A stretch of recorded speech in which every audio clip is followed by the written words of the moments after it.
Welcome back to Mike and Dylan Hate Drama, where we give premium advice to our listeners so they can live a good and fulfilling life. Premium advice from premium guys. Did you not like my little thing with the voice? And I think I should just take over this podcast. what do you mean you should? Yeah, I mean, fuck it. I'll lead it in and I'll do all the You could do it. promo Do stuff. it. Hit us with your intro. Hi guys, welcome back to Mike and Dylan Hate Drama. Hate. Like, We live in very tumultuous times. I fucked that word up. No, dude, it's fucking paradise out here. You know, we're in active war. No, it's a military action. It's a preemptive military action, retaliation, something that's not a war. Whatever. Okay. All the billionaires are pedophiles and somehow run the country. Allegedly. Yeah, even though. Black boxes. Yeah. You can't see who those pedophiles are. Okay. And the cost of living is at an all-time high. No, we're winning, dude. But the Panthers knocked it out in free agency, and I could not be happier right now, okay?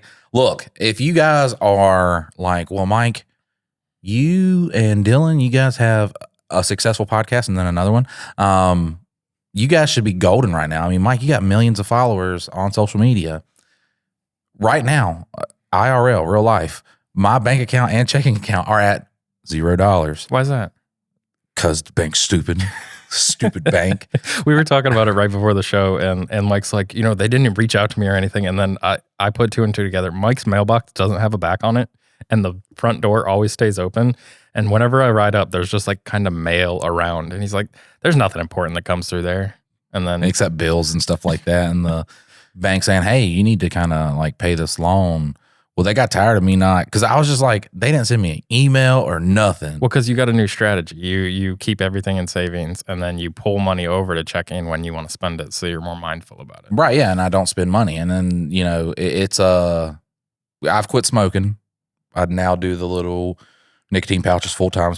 Easiest way I've ever quit smoking.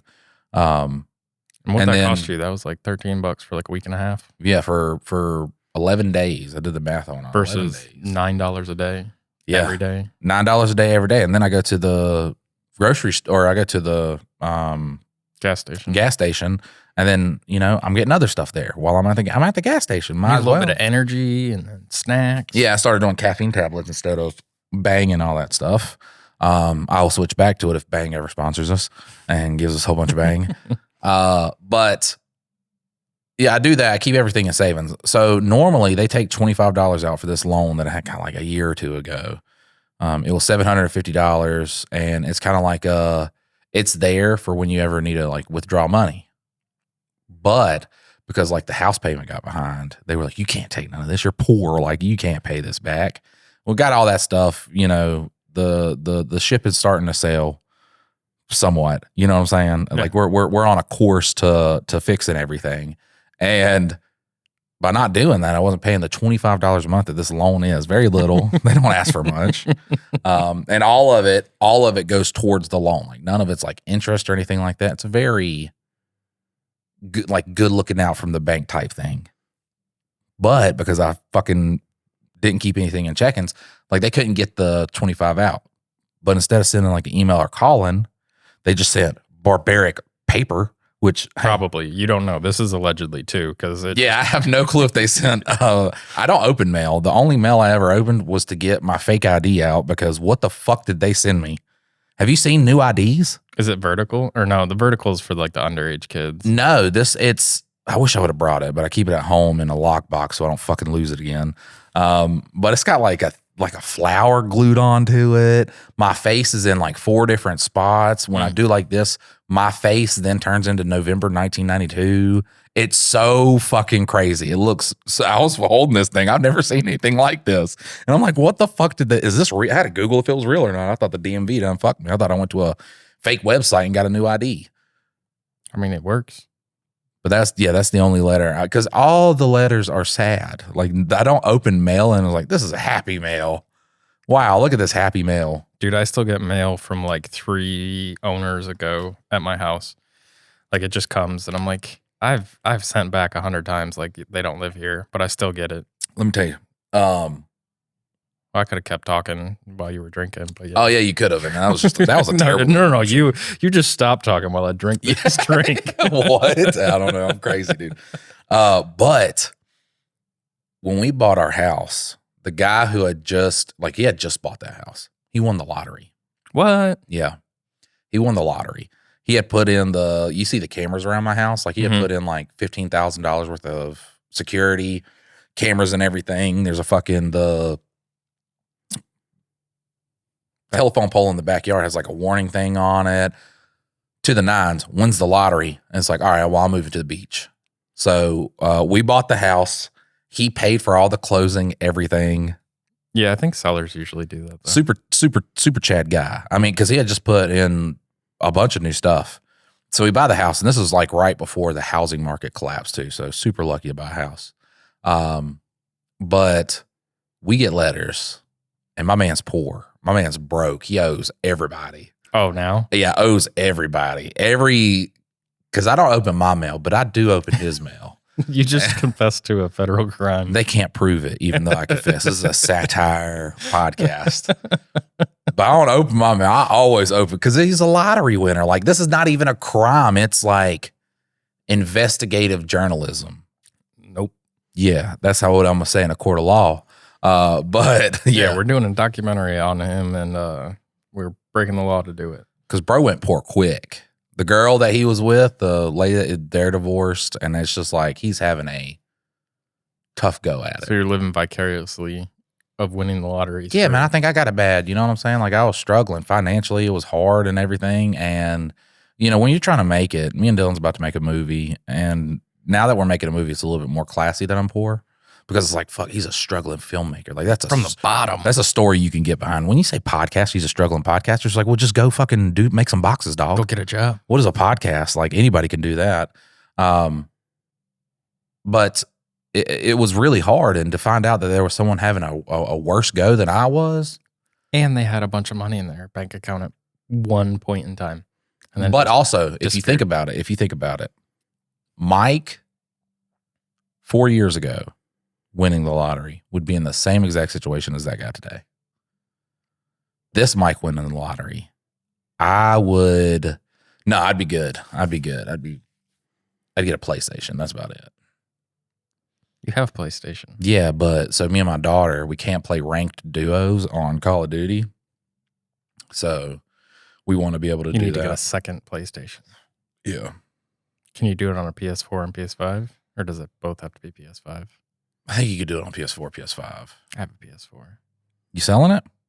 Why even bring it up? I could let you borrow it. You're my friend. Oh, well, yeah. I don't like borrowing things from people. I got a nonverbal. We'll just put that one in a little lockbox.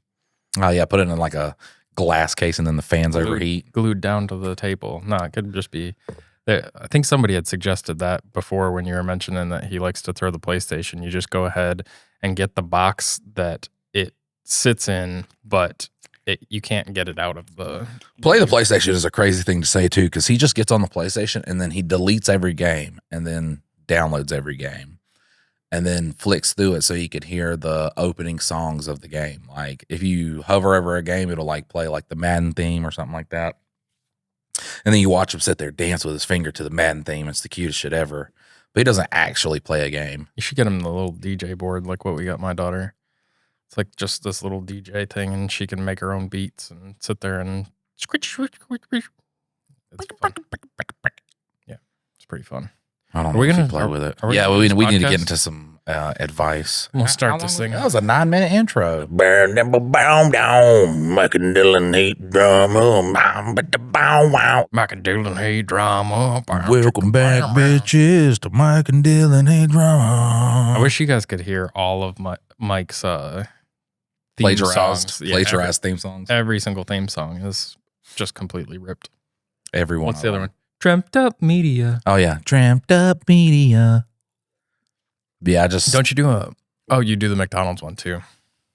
You do I'm Loving It, but I can't remember what you do for that one. I don't know. You have one for that one. I think I just do it as soon as we hit the end of every time.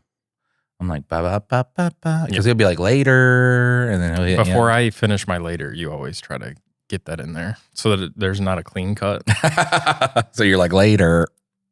No, what I'll do is I'll turn down your microphone. Which no, I don't do that anymore because it's all one file now. So I am gonna, before we get into the stories, I don't give a fuck. This is my talking podcast. Like if I get back to talking and y'all bitches don't, this is his dumpster podcast. Yeah, if you guys are like, fuck, we just like to hear Mike talk. If y'all commented that more, I would be game to do this podcast. Okay.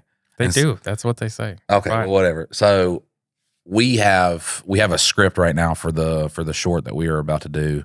And this week coming up, I had a staph infection on my nose. So I just got that cleared. I'm a little bit behind. Me and Dylan's a little bit behind. It's been spring break. My kids haven't been in school. So I have to get. Dylan's had a few gigs for his regular video production. Yeah. I get to go do sushi next week, though. That's going to be dope. Yeah. So dope. You wish you could be there. I do. Where's it at? Charlotte. Oh, fuck me. Well, actually, it's Rock Hill, so like the other side of Charlotte. Oh, that's not bad. We have to go through Charlotte, though. You don't have to go through Charlotte. You have to go by Charlotte. Yeah.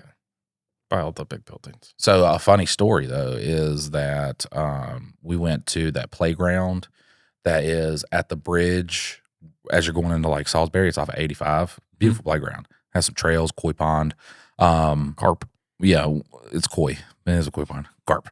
But so that reference is for anybody that got to see the actual adventure. We should put that on Patreon. Yeah, I think we're going to put it on like a Kickstarter when we do the Kickstarter after the short, so they can go and see that too. I mean, do you just want to put it on Patreon? Yeah, we could do that. I don't give a fuck. Yeah, throw it on Patreon so the Patreons can watch it, because I know a lot of people have came from like Felonious Falafel, and then there have been comments that brought up the Illuminati series. But you were down at the park. Yeah, at first I was a little bit like nervous, but then I went on like a walk. Me and Lizzie went on a mile walk, and then when I came back, it was gone. So I do believe that. What was gone? The anxiety. Oh. Because they say, if you work out, and then a lot of people believe that people are more anxious now because they're doing less, and your body is, especially fat people, like your body's like, I got all this energy. What are we going to do with it? Dude, I feel like this pit in my stomach while I'm watching Game of Thrones, and I don't know whether it is just because I've been sitting around fucking trying to like blast. Now, understand. 2 weeks ago, Dylan never seen Game of Thrones. He's on season 6, episode 2. Yeah. I stay up till like 2 o'clock in the morning, just crushing through it. And then when I start to fall asleep in the middle of an episode, normally I would like adjust myself to like wake up. Now I'm just like, because I've been watching it on my phone. It's the easiest thing, just throw in an earbud and watch it. But if I start falling asleep, I'll just pause and zonk out. It is a lot easier when you also have a child in the house and you don't want them to come in on just a random fucking scene. So much tits and ass. So much tits, ass, and dicks. Like, I mean, I'm not. There's only a couple dicks that I've seen, maybe 3 or 4, and that was like the first season or 2. And then since then, you see guy butts, but that's about it. No more dicks so far. Well, when you start A Night at the Seven Kingdoms, you get to see a monster dick. Like that thing is like 9 inches soft. I don't know why. And it's prosthetic too. So it's just like, if that's really his penis, like I'm more fine with that. But they're just like, we're just going to throw it on this fucking old hedge knight. And so my dad used to have like all the High Times magazines, and there would be tits and ass and those things. I mean, it wasn't like pornographic, but there was nudity in them. And there was this one of like a nudist like camp. And there was this guy, and I swear, like it's a very blurry picture. There's only so many pixels you can fit in like a magazine picture, but I swear like it was soft, like down to his knees, like it was like a third leg. And I was like, what the fuck is that really? Like, do some guys actually have that big of, and like still it's a mystery to me. I'm like, hey, maybe it could be a real dick, but you see all the other guys in the news camp with boxers on. Yeah, like, not when Jerry comes. Yeah, here. Not when Jerry's here. We put the boxers on when Jerry comes. Fucking Jerry's got that monster. Oh, show off. What's so funny about that is there's Parks and Rec, and there's a guy named Jerry, and they all make fun of him. I think his name's Jerry. And a lot of people call him Gary. I was just gonna throw, but they make fun of him, and he has like a monster dick too. So Steve is like my go-to guy name, but it's different now because of you having Mike and Steve. Mine was always because of Scuba Steve from Big Daddy. Yeah. Scuba Steve, damn you. All right, let's get into this damn. All right, this is from Chango. Update from guy that got kicked out of the military. Hello, podcast friends. A few months back, I asked y'all if I should invest my time into a sales career or a creative career. Basically, the answer was, why not both? I'm not really asking a question here, but I wanted to give an update because I don't want this show to just be Reddit stories. And I'm happy to sell my unfortunate life for podcast material. That's a listener right there. We are happy to buy that for free from you anytime you want to sell it to us. That is a listener right there. I listened to your answers while I was at a gym. I think that was in November. I've been to the gym 3 times since then. Shortly after that episode aired, I relapsed on cocaine and spent the next 2 months on a bender. Fuck yeah. You started your creative career. I like it. Shortly after that episode aired, just rereading that same sentence. I was sober for maybe a few hours during that time. Life was literally just cocaine, masturbate, drive Uber to buy more cocaine, video games, masturbate again. How you masturbating on the coke, bro? Back to Uber so I can get more cocaine. It got kind of dark. However, I was not masturbating while doing Uber, so that's a win. 100%. Good job. Yeah. The foresight to not go to jail while you're driving. That would be hard to do, wouldn't it? Yeah. Beat it off while you're going down the road. I'm left-handed too, so that'd be real hard. Wouldn't that be easier? No, my offhand doesn't know how to drive. He's not a good driver. I guess I could bottom steering wheel beat with left. But then you're just like running into your hand. Well, there's a door right there too, though. Yeah. So it's Gets like, in the way. That would, yeah, I'd be. I mean, it's like.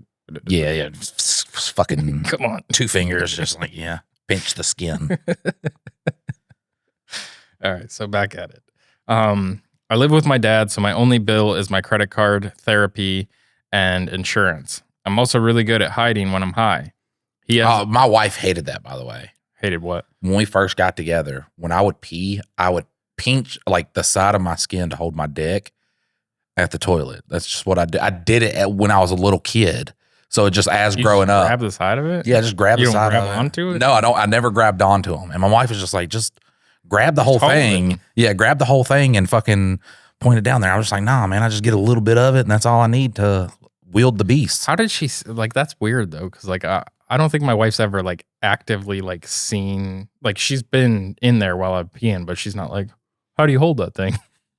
I don't know, man. Me and my wife, we would have, when we first got together, dude, we would have sex like 3 times a day. It got to the point where I was just like, calm down, dude. Oh, yeah. Like, I get it. Like, you know, you've been with a woman for 9 years. So, and then I come along and I'm blowing your mind, okay? Or she was just trying to get to the same level as a lesbian relationship. Right, but I don't know why. We've peed in front of each other a lot of times. I'll never poop in front of her, but. Well, I'm not saying that. I'm just saying like active, like, I guess my bathrooms are different. Like my bathroom at the old house, the master bathroom, the toilet was like in its own separate area, like had a door on it. And then at our current house, the shower and bathtub and the toilet are in like its own separate area. So when I'm in there, there's like a wall blocking the view. I don't know. I just learned to pee weird when I was a kid. And then I just kept doing that. Did you ever do the little kid pee where you drop your pants all the way to the floor? No. I'm so glad I never did that one. I never understood when kids did. Especially around Papa. Yeah, especially when Papa was there, because then he'd have direct access. You know what I'm saying? Boop. We'd be looking eye to brown eye. So I didn't want to do that. And I guess that was the wherewithal of little Mike to be like, I'm going to keep these pants above. Yeah, just got to pull out enough. That's right. Just fucking, we're over the top in this. We're giving Papa as little. And then I die and I'm talking to him. He's like, I love that. You left, you know, more to the imagination. Yeah. So. Don't want to reveal too much. All right. So Dylan doesn't understand that. Like Dylan, first episode Dylan is a lot different than Dylan now. We watched Dylan do a kombucha YouTube video from like 2 years ago. And he's like, today I'm going to show you guys how to make. Hi guys, we're going to make some kombucha. I'll walk you through the whole process. This is how you do it. I mean, first, right now you have way more charisma than you did in that video. And I told him, I was like, Dylan now would be crushing it, telling jokes and shit like that. And he's like, no. And I'm like, you would. I still don't think so. But yeah, Dylan would be fucking crushing it now. All right. So I'm really good at hiding when I'm high. He has a more extensive history than me with substances. He's just sitting there in front of his friends and they're like, fuck, man, no, you all right? Oh, Fuck, Dad. Yeah, this is. Just need a little more Coke. You can't see anything right now. So the fact that I could hide it from him scares me. My rock bottom was when I was kneeling down behind my mother's shed on Christmas to do key bumps. That day, I saw my uncle, who recently got sober from meth. Something he did my entire life, and I realized we are more alike than I ever knew. When we get together, all we do is talk about drugs, and the way we think and justify our usage is the exact same. He even used the same catchphrase I use. I'm just maintaining my high. I'm not going overboard like these other guys. That's what everybody says. Not me. I just do it. I'm like, I know I'm not supposed to be doing this, but I like the feeling. It's fun. But I mean, that's exactly what you say about your pill usage. Was like, I wasn't trying to get like fucked up. I just, catching a good buzz. You weren't like all the other addicts. You were just. Well, I mean, I wasn't like the other addicts because, like, if I was like, man, I got to do a lot of this to get high, I would take a 2 week fucking break to, so my tolerance would go down. Yeah. And the other ones are just like, well, why don't you just double it, triple it, do more, give it to the next person? I'm like, no, man, that's how you end up sucking dick for the stuff, and I'm not going to do that. So I'm not going to spend money on it either. If I ever got all my addictions, they came free, man. Like I'm not the type of person to just go out and get a paycheck and then be like, well, I got all this paycheck for drugs and stuff like that. I mean, motherfucker got bills and shit. I'd have friends though who would just, when they got paid, they're blowing all their money on it. And you best believe Mikey was right there, just like, sounds like a good investment to me, bud. And they'd be like, yeah, well, here, have some. Yeah, no, I was never, like, all my friends, they would buy weed like crazy. Like, I had a friend that would buy, like, really good weed and then roll it up in blunts and then smoke it with everybody. And then, I mean, he was at, like, $40 to $80 every day or two, like, getting a new bag. And I'm like, why are you spending so much? Like, why are you smoking so much? You can literally get just as high off of a couple of hits as you can off of smoking that whole blunt. Like, but if you're smoking it, I'll smoke it with you. Bro, trying to get away from something. That's what I always believe. Like when they're like, you got Wiz Khalifa talking about how much he smokes. One rapper was talking about how much he smokes. Snoop Dogg was like, that's way too much. What Snoop Dogg didn't realize though, I think that was one of Diddy's guys. So that man's trying to forget. He's trying to smoke to forget, dog. Snoop Dogg came up in a good time where, he killed somebody. Ain't nobody trying to fuck Snoop Dogg's booty hole after you done killed somebody. You know what I'm saying? Nobody's going to fucking propose that question. You think Papa's going to come after me after I done killed somebody? You think I killed my other grandpa? Papa going to be like, hey, I still want to try. No. So Snoop Dogg was just baffled. He's like, why do you smoke so much? And then trauma boy. Yeah, he was trying to get away. All right, but I knew he was lying because I lie when I say it. I did confront him on it, but he did later tell multiple stories that contradicted that statement. I'm not mad he lied to me. We're addicts. It's what we do. It's what we're best at. I knew I had a problem, but addiction is tricky, and I have done cocaine 3 times since then. A few days later, while picking up one night, he mentioned he can give me 3 weeks worth of Adderall for the same price as a gram of Coke. I ended up buying a couple pills from him with the Coke. I got home and did a couple lines and popped an Adderall. And like some sort of junkie magic, 30 minutes later, I felt no desire to do any more cocaine. I told you, quitting a drug with another drug is the best way to quit a drug. If you're on heroin or something like that, start doing some cocaine and then do the cocaine for a while. And then you're not, a body high will kill you. Like stuff like that can kill you. Heroin, benzos, alcohol. If you're doing that stuff, yeah, man, hop onto something that's not, you ain't going to die. You know what I'm saying? You might wake up, because I know, look, quitting cocaine, I'd be sleeping in the middle of the night and I just wake up. Oh, fuck. What happened? All right, going back to sleep. Goddamn, getting shocked. That was the worst part about quitting cocaine. All right, I wasn't even that high. It just didn't appeal to me. I eventually crashed the next day around noon, woke up around 10 p.m., took another Adderall, and had the same feeling. I just didn't want to do coke anymore. I did end up finishing the gram of coke after a week or so, which affected my life in a way that made me realize that's the last bag of cocaine I want to buy. One night, while picking up Adderall from my guy, I sat down on the couch and realized there was a Scarface amount of cocaine in front of me. Just a pile. Please, my only worry is, because he is doing coke and he's heavier on coke, and then he switched to Adderall. Just don't do meth. Yeah. Because that's where Adderall leads to, is meth. So, I sat down on the couch and realized there was a Scarface amount of cocaine in front of me. I decided I wasn't strong enough to fight that kind of urge. I did a line, and that was it. I walked away with my Adderall, enjoyed the buzz from the coke while I waited on the Adderall to kick in. And that was and hopefully will be the last line of coke I ever do. That was 2 months ago, I think. I realize now that Adderall contains its own set of problems, but it does have its benefits when used correctly. And unlike cocaine, I can actually be productive on Adderall. I try to take tolerance breaks to remind myself I can function without it. And yes, there are some nights I'll pop 2 of them at midnight and geek out on some video games. But I'm not binging. That's Mike on Adderall. That is all I do is play video games. If I don't take Adderall, then I am the most productive. You can ask Dylan, I'm the most productive, hardworking guy. If I've taken Adderall, I'm just like, all right, let's shoot a podcast. I'm going to go play some Skyrim for 450 hours. I just can't do it. And I realized real quick, and that's why I ultimately quit taking Adderall, because once again, I am, unless I tell you that I'm high on something, you would never know I was high on anything. But my productivity just shot down. So I thought the best thing to do is I had a conversation with Dylan. I was like, these are the telltales that, I'm using Adderall. It's like, I'm going to be looking for the first opportunity to leave. I'm not going to want to put in any work. I'm going to immediately want to go home and play video games. So now y'all got just completely straight edge, Mike. I mean, I get nicotine from pouches now and caffeine from little tablets. So that's why y'all get longer podcast episodes. Crunchy Mike. Yeah, you get crunchy Mike. All right, but I'm not binging and I'm not living my life to get high. When I'm on Adderall, I also have no urge to drink. I used to be an everyday drinker. I went out to the bars anytime I had extra money, but now I feel no urge to party like that. The thought of being drunk isn't a pleasant thought anymore. Addiction has plagued me my whole life. I will never be cured of addiction, but I think I'm getting better. NA people and rehab people might disagree with me, but that's okay.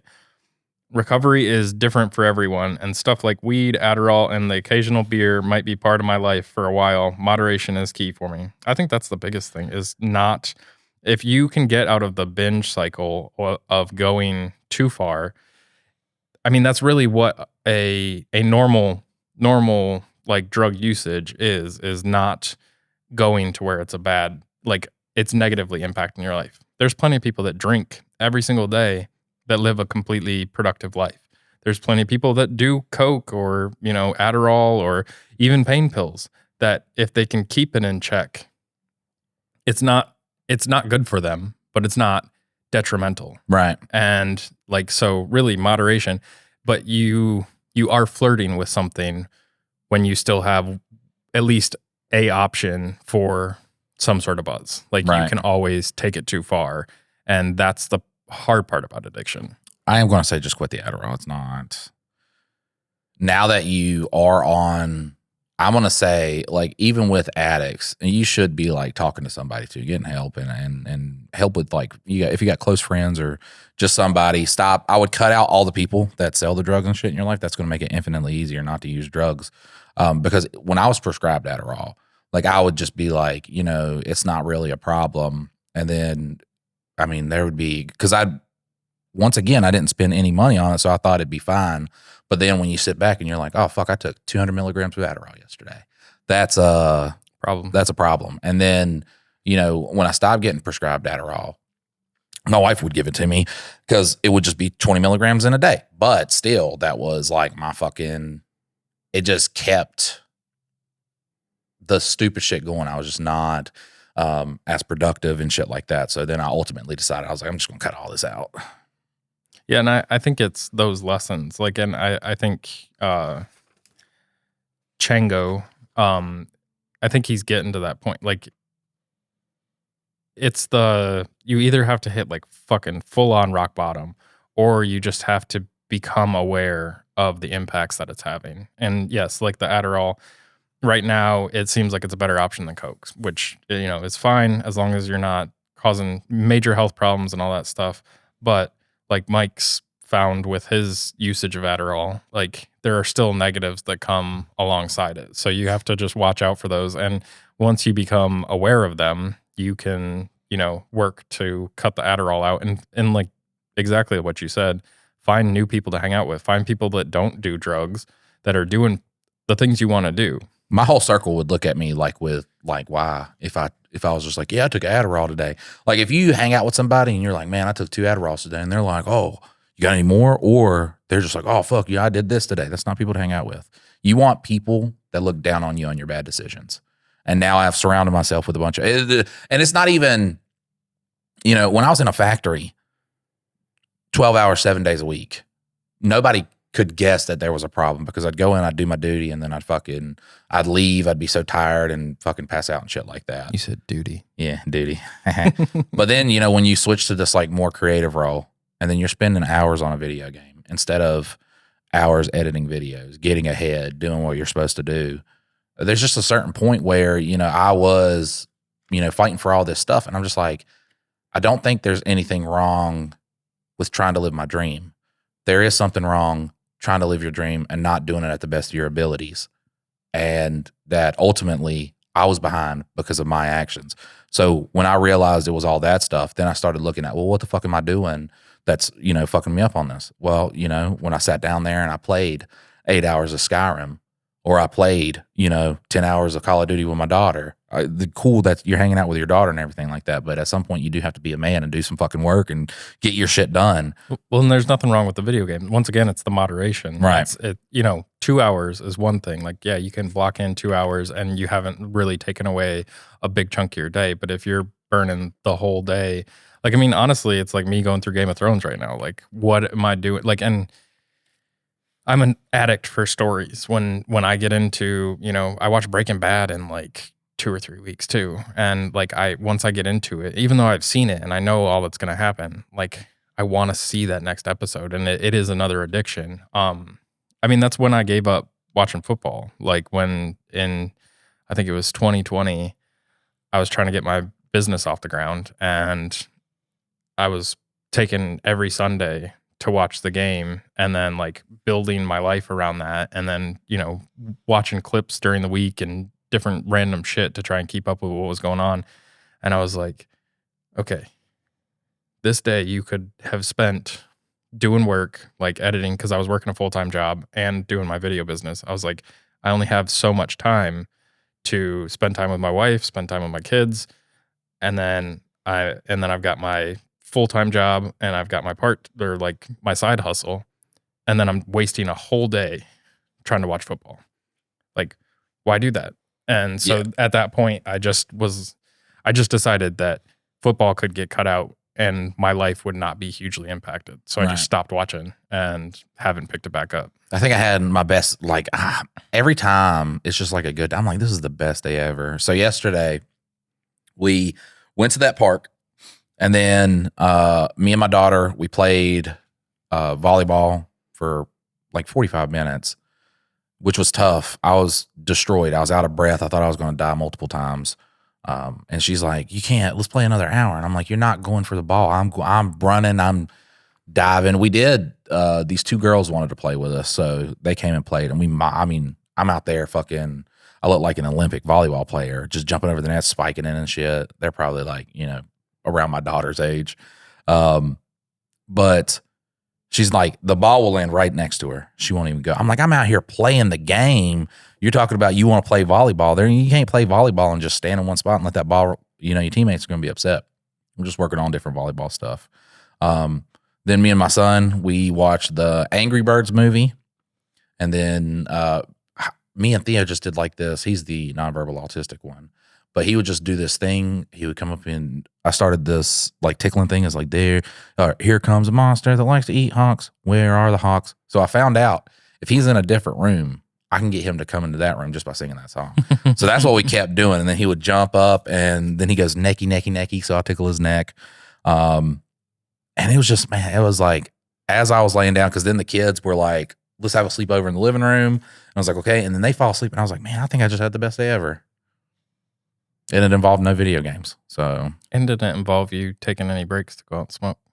That's the best.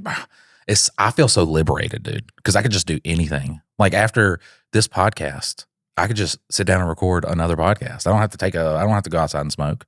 Yeah. I'm sitting there like finding stories for 2 days judging baddies, and I just find the whole episode in one sitting without having to go outside. And then we immediately come over and record, because usually it would be you'd smoke, find some stories, then go smoke, and then we'd come in and record. And it literally was come in, get all the stories, come over here and sit down. Like it. And I was finding out that, you know, and it's just like everything. It's like I got tired of smoking. I was like, these things are infinitely better because I can do them anywhere.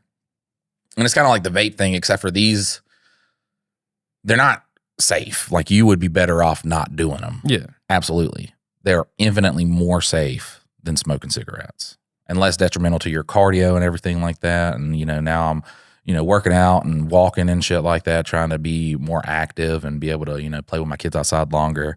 So I was just like, man, I think I just want to switch to these. Like it wasn't even a quit smoking thing. It was just like, I just started doing these and then I was just like, I don't want to smoke anymore. Yeah. Yeah, I think I'm gonna get some of the Nicorette gum and see if I can't like step myself down and off to switch over to gum at some point. Like and that's my thing. It's like I don't need to do it today, but I do need to. Like I don't lie to my daughter, and I don't show her that I'm doing these. So like I hide it, but I don't lie to her when like one of the cans falls out of my pocket. She's like, "What's that?" And I'm like, "It's my nicotine." Packets. And so she asks all about it and I'm like, yeah, I shouldn't be doing them. So whenever she sees them, she's like, Daddy, you shouldn't be doing that. I'm like, yeah, I know. I'm just gonna be doing the 9s till I die.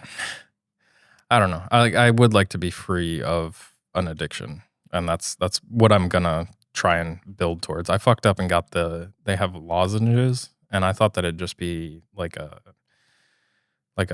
cough drop type lozenge that would just give you nicotine. And no, these things are the fucking worst. They burn do they burn your throat like the fiery depths of hell? No, they're exactly like these, but you're supposed to put them in your mouth and then let them dissolve. And I had one in my mouth for like over an hour and it never dissolved. And it's like, it should last for like 20 to 30 minutes. I was like, how the fuck is this thing lasting 20 to 30 minutes? Like it's still in here like an hour and a half later. But then it gets like soft and mushy. And I'm just like, ugh, yeah. Fuck. The gum burns my throat. I never liked the gum. I never tried it before. Burns the fuck out of my throat. Just that's what you feel like all day. All right, so I'm going to finish this out. We got one paragraph to go. To finally circle this back to you guys, I ended up taking your advice without even realizing it. I just landed a sales job in the trucking industry, and I recently decided to start recording video game content and posting it on YouTube and Twitch. I'm going to be working 2 or 3 jobs while I get started, and on the weekends, I'll be recording simulation games and editing them into some sort of storyline. I will be super busy, but I've learned that the times I've felt the most fulfilled and confident is when I'm working 80 hours a week. I hope this wasn't too long. That's our fault. And it gives y'all some good content. Love you too and all the listeners. Go ahead and make you a Facebook and Instagram, anything that has the short form content too, because it's just free views. It's going out to people. You ain't even got to try for it to be shown to people. You throw on some hashtags if it's a good clip of your show, of your stream. That's good, but also like Restream and Opus Clips can do a lot of that job for you too. I'm not saying it's a, you know, one size fit all type thing. There's been times where I'm like, I fucking love Opus Clips. It's a software, AI software that cuts down your video into watchable clips, but you do need to be doing that and have them on the short form platforms that have more visibility than Twitch has 0 visibility. YouTube has the second lowest visibility, kind of harder to reach a mass of people. That's where short form content is a lot easier to reach a mass of people. The people that you're reaching aren't going to be the highest of quality, but it is people. And even if you get, you know, 10 to 20 people checking out your stream, should have thrown your little handle. I would fucking said it here. And then you'd had at least a couple people from the podcast going over there. Next time you'll learn. Come on, Tango. Yeah, we'll shout you out. We don't give a fuck. But yeah, just definitely hit up the short form stuff if that's the route that you're going.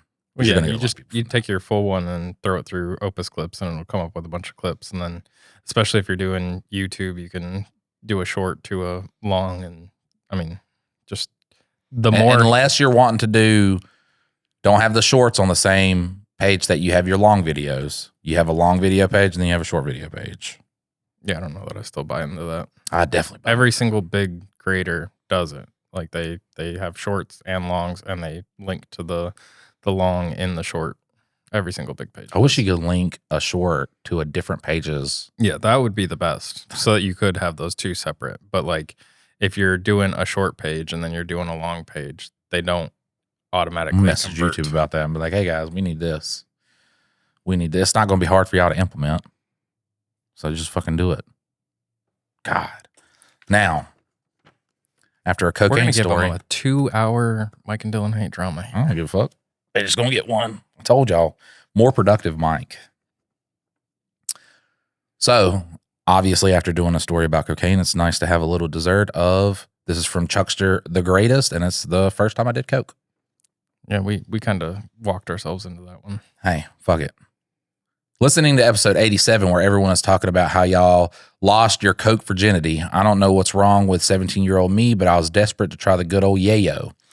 Might have something to do with the fact that all my homies were coke heads. First time, though, I was 17 and my buddies were all doing lines by the burn barrel. So since my birthday was in a few weeks, I convinced Cody to give me a bump. Great yay, didn't do jack shit, wasn't enough IDK. That's the technically first time, but the real start to my 9-month everyday coke habit was a month or two later. The day is January 1st, 2024, and it's the cold, sunny day after having a very restful sleep on a broken couch in my buddy's unfinished garage. I go outside and EJ is there. Mind you, EJ had just received about $180,000 in settlement money for being the passenger in a car crash. We need to get in a car crash. I need to be the passenger in that car crash. I go and say, what's up? And he goes, buddy, do I have a surprise for you? He sure did. That good old Colombian nose candy, or nose beers, as he liked to say. He says to me, Chuck, you can be my drug buddy so I don't get lonely when I'm real high. I'm like, all right, bet. Long story short, I don't think I slept that week. My senior year of high school turned into going to classes for about 3 hours a day, then returning to Slayer's Trap House, as we fondly named it. EJ is Slayer because he gets so drunk he turns into a different person, kind of freaky, not gonna lie. So the word we shouldn't use is freaky as like a spooky thing. Yeah, because I immediately went to a gay place in my brain. I was like, It's kind of freaky. Like, how good is the coke? It's scary how quickly coke became the only thing I cared about, and very surprising to me, I even graduated, LOL. Anyways, managed to kick that habit and have been clean for almost a year and a half. Moral of the story, if you really want to try coke, don't. You'll probably waste the next year of your life white knuckling in a parking lot because you're too high. Love the podcast. Smooches. Also, EJ is broke now. Spent all the money in about 8 or 9 months. That happens. Yeah. We're doing cheap coke. That it took 8 or 9 months to get through it? Yeah. I mean, look, if you tell me that you're a billionaire and you are like, I do coke every day, I'm like, okay, that don't matter, because you have everything done. If you got, when I get everything done, when y'all see, Dreamt Up Media makes, $200 million in a movie, rest assured, Mike's probably doing a little cocaine here and there. But that's because I have everything done. It's solved. It's settled. Once I hit like 70, dude, like I'm doing heroin. Like I'm trying that. Like I'm sorry. Like, and I say this, but I know like if I have grandkids or something like that, I'm like, fuck, another thing to make me goddamn want to live longer. That's the problem with kids, man. Don't have them. I was good. Like I was okay. 19 years old going out at like 24. I had already be dead. You would be dead. I would be, but I was okay with it. Like during that time, I was okay with it. I felt like I lived my life. I even told people, I was like, bro, I'm not making it to 21. It's not going to happen. And now here I am, 33. No drugs. And the world is better because of it, Mike. It is better. Yeah. Less fun. Also, yeah. We're not talking better. about for you. We're talking about for the world. The world, imagine if they never got the Felonious Falafel work skits. They would have had Marshall Patrick. They would have had Ricky and the Boss. Everything would have been okay. You still would have had Ricky and the Boss, but you might not have gotten Marshall Patrick. Listen, I love you, Marshall Patrick, but he did do because he was doing the trailer romance stuff, and then he started doing the Forklift certified stuff, which led on to the work stuff. All right. I saw him before I ever saw you. I saw the Tool videos that he was making where he was pitting like Ryobi against Milwaukee. You didn't see me until we met. No. Yeah. I still didn't even see you, like even after we met. Like, mine was like factory stuff. His was trade stuff. So yeah. I remember that. I remember outside in the parking lot, one of our friends was just like really hinting at that he loved Marshall Moore. And I'm like, it's okay if you like Marshall Moore. Like it's perfectly fine to have a creator that you like more than me. He was like, well, cheating on you. When he comes down, if I could meet him. That's what I'm saying too. Like it's because people will be like, don't steal this thing from me. You know what I'm saying?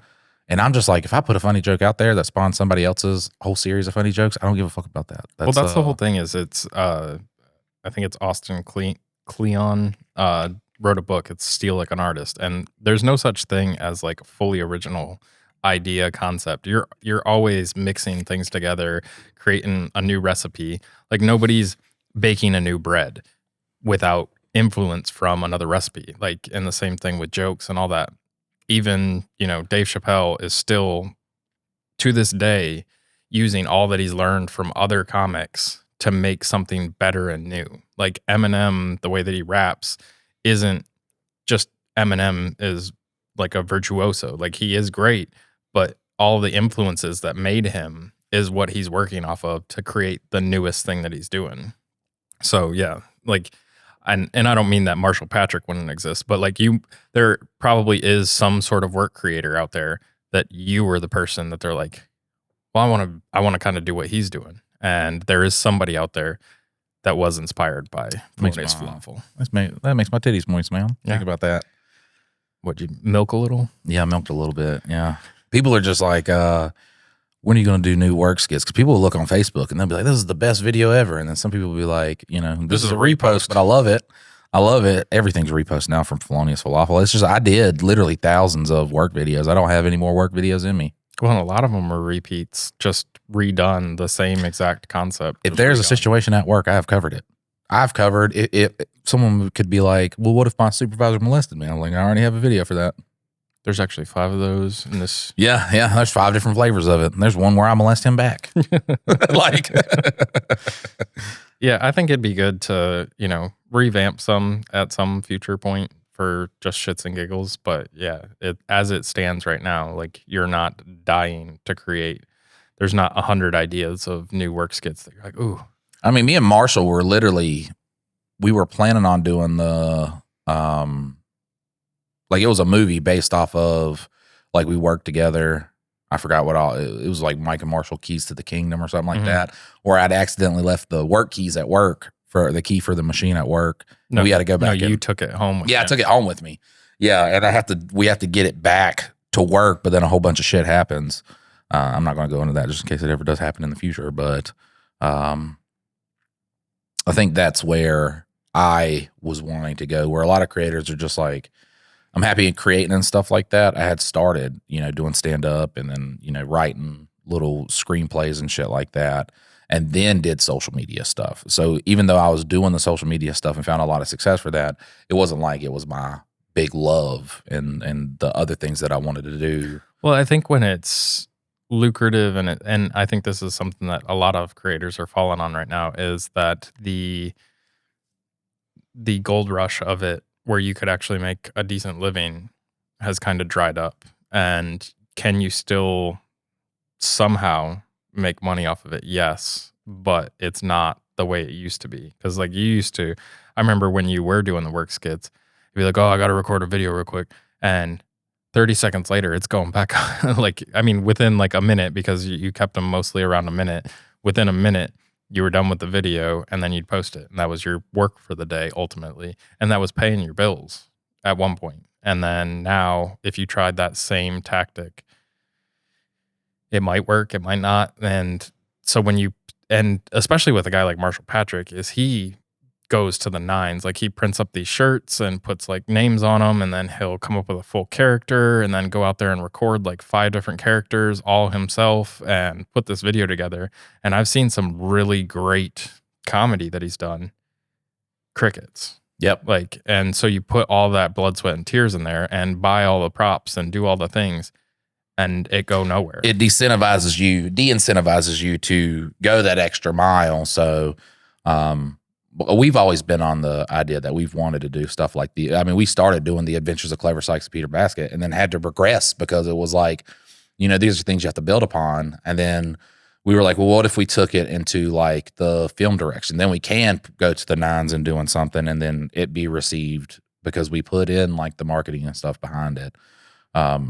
Putting in the marketing and stuff behind it with a short is not worth it.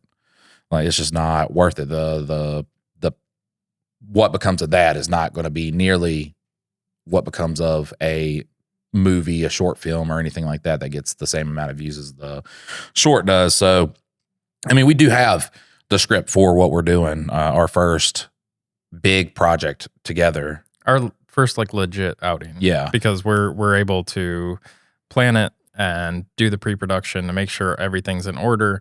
Then we're going to be very strategic about how we're shooting it, editing it, putting it together. And like, we've never done like a long timeline for anything. Anything that we do, it's like, oh, we got the idea, let's do it, and then put it out there. It was always out of desperation, and now we're not in that area of desperation of having to make money and feed our families and stuff like that. Well, it's because of you, the person listening right now. It's because like we have an audience that's not dictated by the platform showing, like you show up week after week to listen, and like that consistency is what allows us to continue to like, we're not in a panic mode because the numbers don't fluctuate week to week. Like it is a consistent drive upwards more than it is, you know, like, why didn't this podcast go anywhere? Like, what did we do wrong? Do we need to do hashtags? Do we need to put descriptions? No descriptions, title, thumbnail. Like, you show up every week after week, and listen, and like, you guys are what keep us trucking along. Kind of gay. Super gay. I take it back. You guys suck. I'm just kidding. I love you. All right. This one is from Always Yankee. Shut up, wuss, and eat these nuts is the title. Okay. Hey guys, love the podcast. It's the only drama one I listen to. I've got a family sucks story for you. When I was around 7 or 8, my sister had a cheerleading banquet at our local rec center to wrap up the season. There had to be over 100 people there, and the organizers seriously underestimated the amount of pizza they needed. As a kid, I didn't know any better. I was just hungry and complaining to my dad while my mom went off trying to find us something else to eat. Eventually, my dad got sick of hearing me complaining and handed me a pack of peanut M&Ms. I looked at him and told him I couldn't eat them because I'm allergic to peanuts. Oh, shit. The problem was my dad had always been adamant that I was faking the allergy. My brother and sister believed it too. They'd even tried feeding me peanuts before to prove that I was lying. By this point, I had already been allergy tested, and my mom had told him repeatedly that I couldn't eat peanuts. It's like the coconut story. Fuck. I could be around them. The sad coconut story, not the nut in the coconut story. Oh, yeah, the coconut oil. Yeah. I could be around them, but I absolutely could not eat them. My dad told me to stop being a wuss and eat them, and because I was a little kid and trusted my dad, I ate them. After that, things get fuzzy. I remember struggling to breathe and eventually passing out in the women's bathroom at the rec center. The next thing I clearly remember is waking up later in our apartment wrapped in a blanket on the couch. Now here's where the story gets weird. My sister says we went to the hospital that night, but she's remembered things wrong a few times or confused different events. My brother says we definitely didn't go to the hospital because my parents couldn't afford the emergency room bill. And Just don't pay it. This was the emergency room. You don't pay it. They solved the thing, and then you're just like, all right, later, guys. And for most of my life, the official family story has been that we never went to the hospital. Fun little twist, though.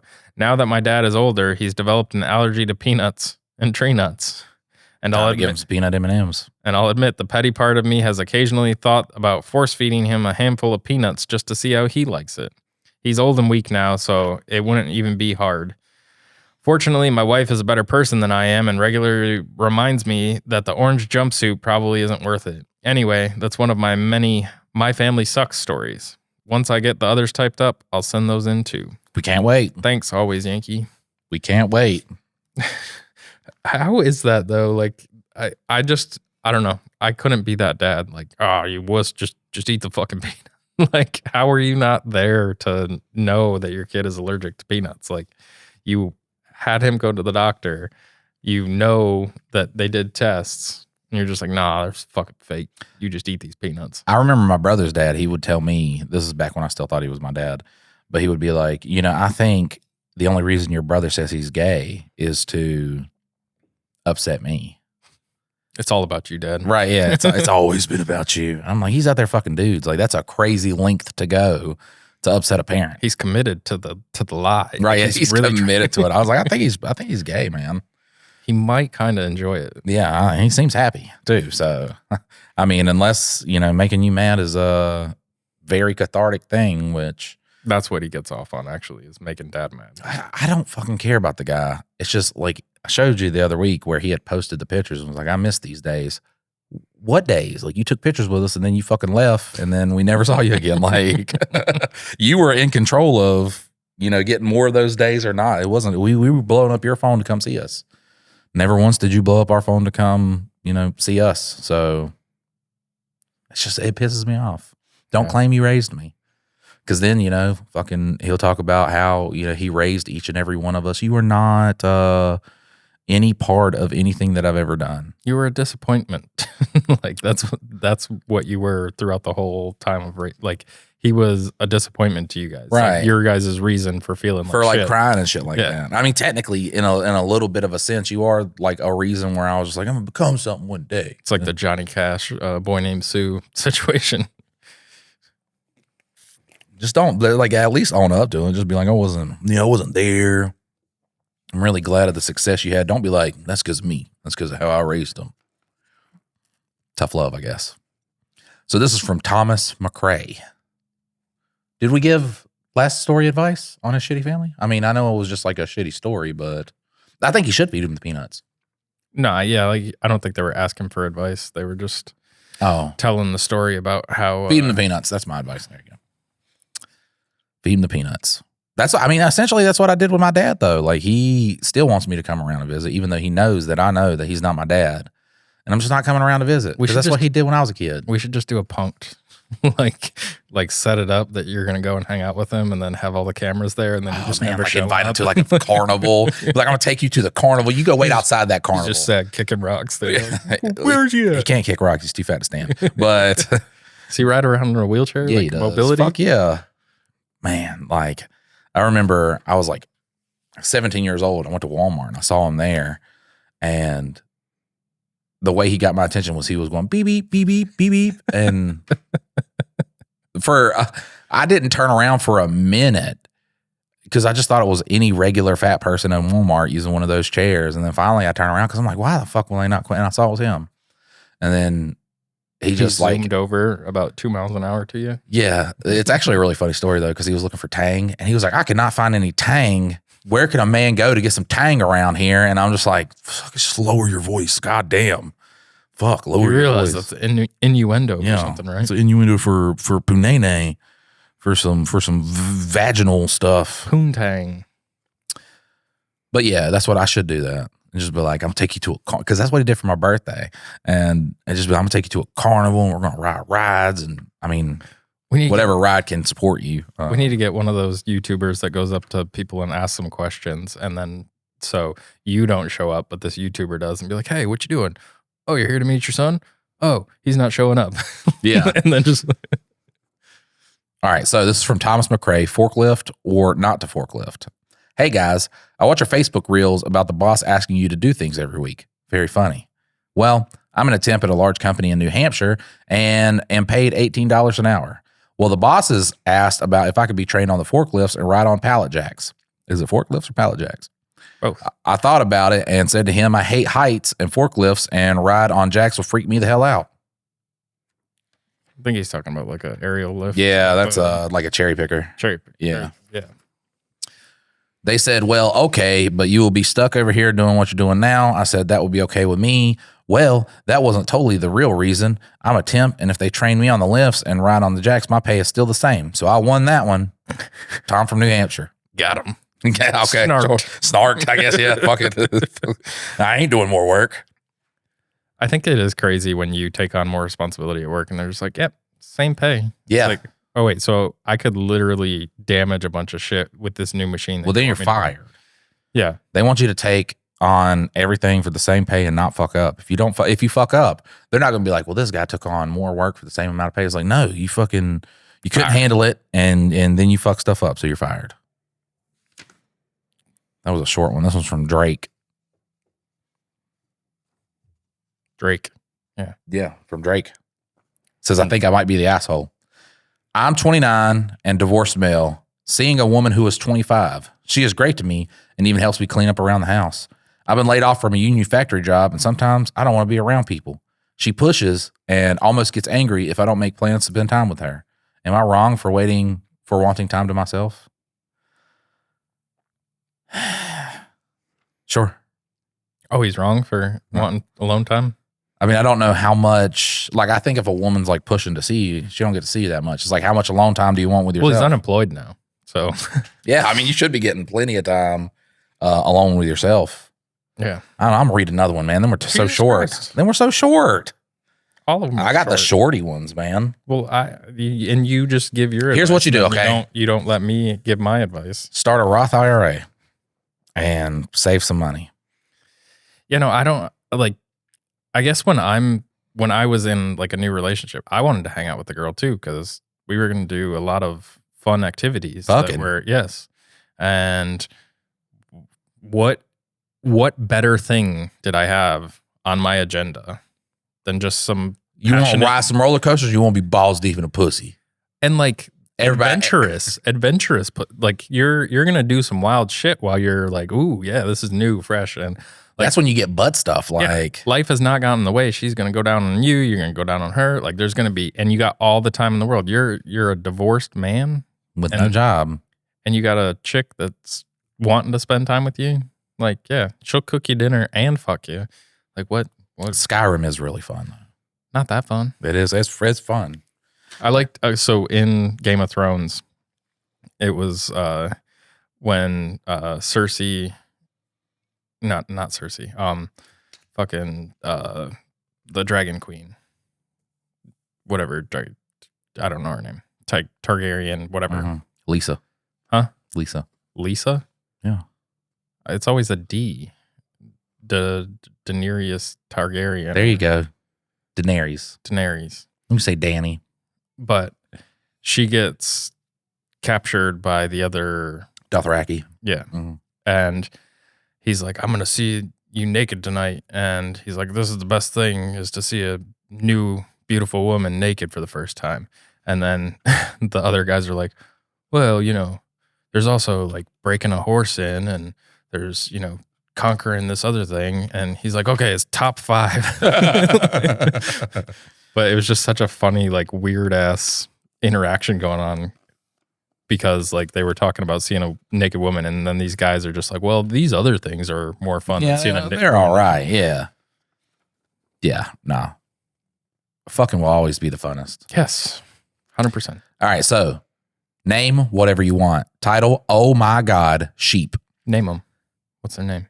Whatever you want. Whatever we want. So Oh, name okay. 'em. Daenerys. Desperate to be cuckold. All right. That's their name. I need to tell you this mostly because of the parasocial relationship we have now and how I have crazy feeling you'll think this is just as fucked up and as hilarious as I do. A dude I used to work with, we'll call him Josh, mostly because all Joshes deserve their names to be used in unhinged stories. So I worked with Josh for 5 years or so, about 20 years ago, until about a month ago. I thought he was gay, like convinced. I'm talking never thought of him being straight. Well, evidently I was incorrect in my assessment. I got a message from him letting me know that he was thinking of me one particular interaction we had forever ago. This part is just for you to know and not for the pod. Well, now it's on the pod. Oh, which part is this one? I don't know. All right, so I'm going to read this part. Okay. I'm just going to read it. He messaged me specifically mentioning that he'd been thinking about a Halloween costume I wore one year when I was dressed up like a sheep, and his internet name is literally like Saving Sheep or something equally as fucked. I giggled and responded like a normal girl with a tee-hee, and oh my God, I remember that. He then sent me a video of him jerking off. Clutch. Oh, so this is a woman. Yeah, clutch Okay. guy move right there, by the way. Yeah. Just as soon as you message her, some weird shit, just immediately send the jacking off video. Well, yeah, you responded and giggled. So obviously, The you're tee, it's into- your fault. What were you wearing? A sheep outfit. He's real into bestiality. When the ever-loving Jesus, how did this conversation break such hard left? What is wrong with guys? In what scenario is a simple hello followed by a jerk-off video? We told you. You sent the tee-hee. It's not a simple hello, okay? A simple hello, I'm going to say warrants like at least like maybe some balls at most. You know what I'm saying? Pic, but not the whole video. Yeah, not the whole skin going up and down. That's crazy. But then tee-hee followed by OMG, You were asking for it. asking for it. Obviously, we say this in jest. Jesus Christ. Look, some people take shit literally. /S. Yeah, there you go. Am I the asshole for ignoring and blocking him? Girl, come on, man. Like what? Now I have to say you are the asshole. Yes, you're the asshole for blocking a guy who sent you a video of himself jerking off to you. He was just basically saying jerking off to the image of you in a sheep costume. Do I ask if it was a mistake or something? No. Do I tell him I thought he was gay? Well, as soon as you say, I thought you were gay, he's going to be like, I'm not. And she's obviously shocked that I'm not gay. So I just pretended to be gay so I could touch your boobies. Yeah, I don't know. Maybe send that to the cops or something. Jesus Christ. Am I the ass? Are you the asshole? Is she the asshole, Dylan?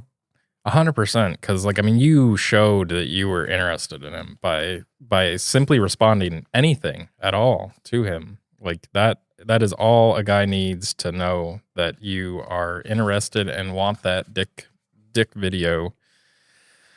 It's one of those things where... No, you take that long ass one. I don't want a 3-page story. A 3-page story.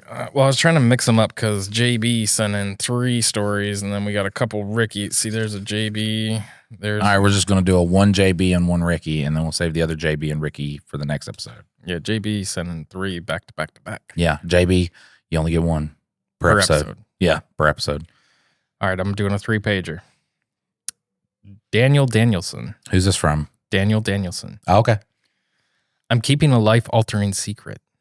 Bum, bum, bum. Tell us. I thought this would be a fun one for y'all. At the time of this story, I was a 28 male bachelor from Louisville, Kentucky. Fucking nerd. That's a crazy life-altering secret. Can't get no bitches. Fuck. Around 16 months ago, I went to visit my best friend since kindergarten, Sam, 29 male, who had moved to Charlotte, North Carolina 5 years prior. Oh, shout out Sam, right up the road from us. Sam was getting married to Erin, 28 female, after dating for 3 years. Oh, he fucks Erin. I landed in Charlotte around 8:45 p.m. and we had plans for breakfast Saturday morning. Why'd you fuck your friend's girl, dog? We don't know that he did. Okay. Maybe he just got maybe he just sent her a jack-off video. Yeah, yeah. Then as long as she said tee and OMG, sure. I went to Hooters in Uptown. Side note, it's downtown, you uppity hicks. Yeah, I don't get the uptown thing. I do not understand it. In Lexington, we have Uptown. a downtown, which is called Uptown, which makes zero fucking sense. It is downtown.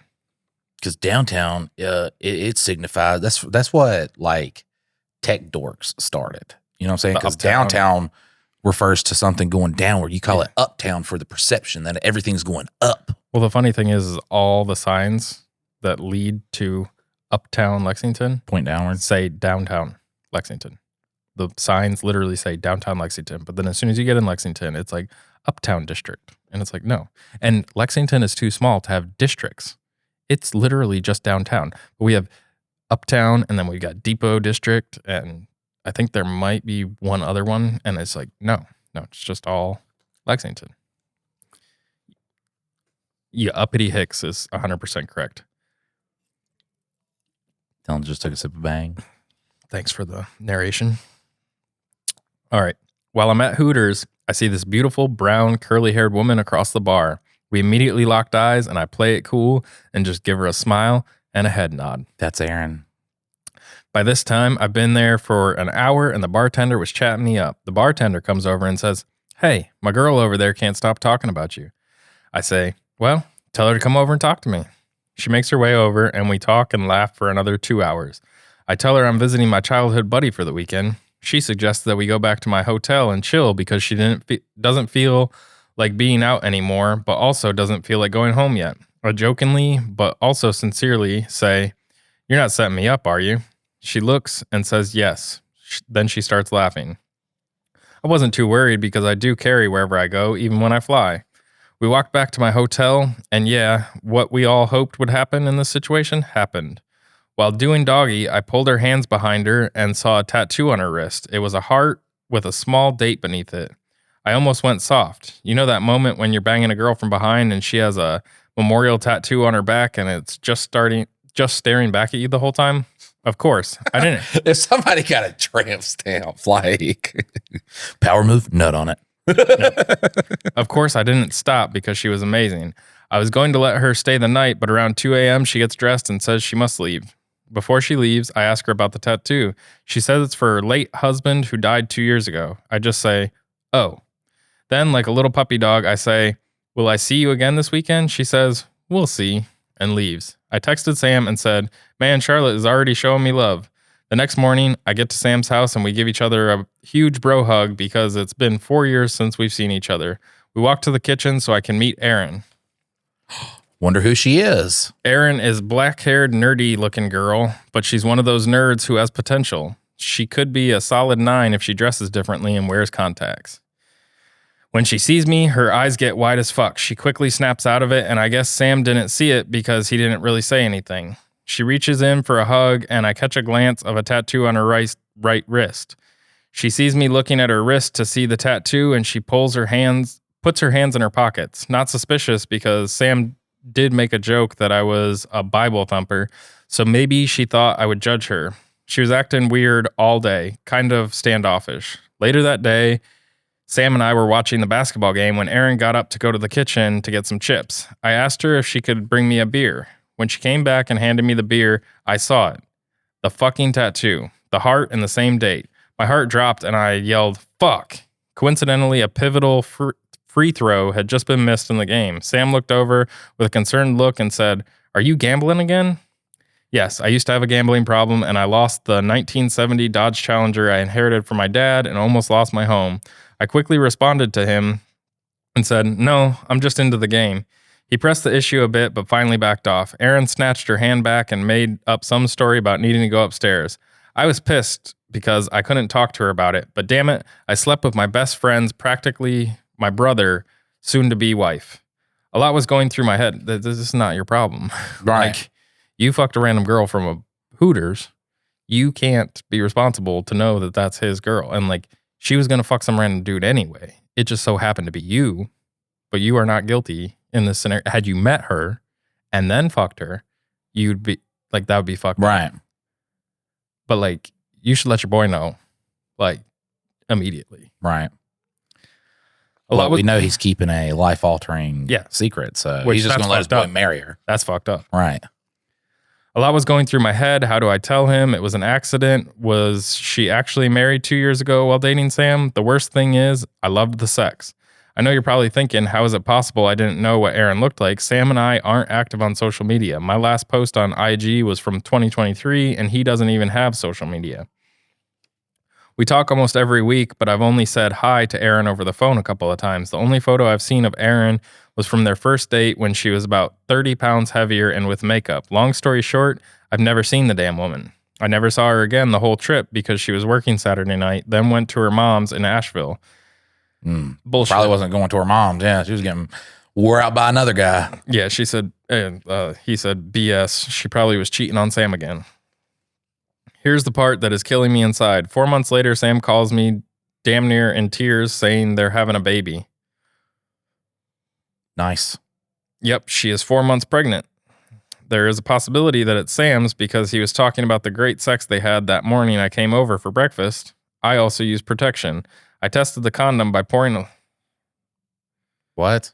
I tested the condom by pouring a little water into it to see if there were any leaks. I know. Why the fuck would you do that? The condom was in my wallet for 4 months before using it. Who does that? Who carries the condom in there? Right, you just let go and let God. That's your theory on it. But like, once I figured out that condoms like basically lose their effectiveness by like sitting on them and getting worn, I'll just carry a condom with me when I'm gonna get fucked. But when you're what? Gonna get fucked. Okay. I was just making sure that's what you said. The condom was in my wallet for 4 months. Do you have a memorial tattoo on your lower back? How'd you know about that? Whoa, wait a minute. Were you working at a Hooters? I never understood the tramp stamp thing. I would never understand someone putting a memorial tramp stamp.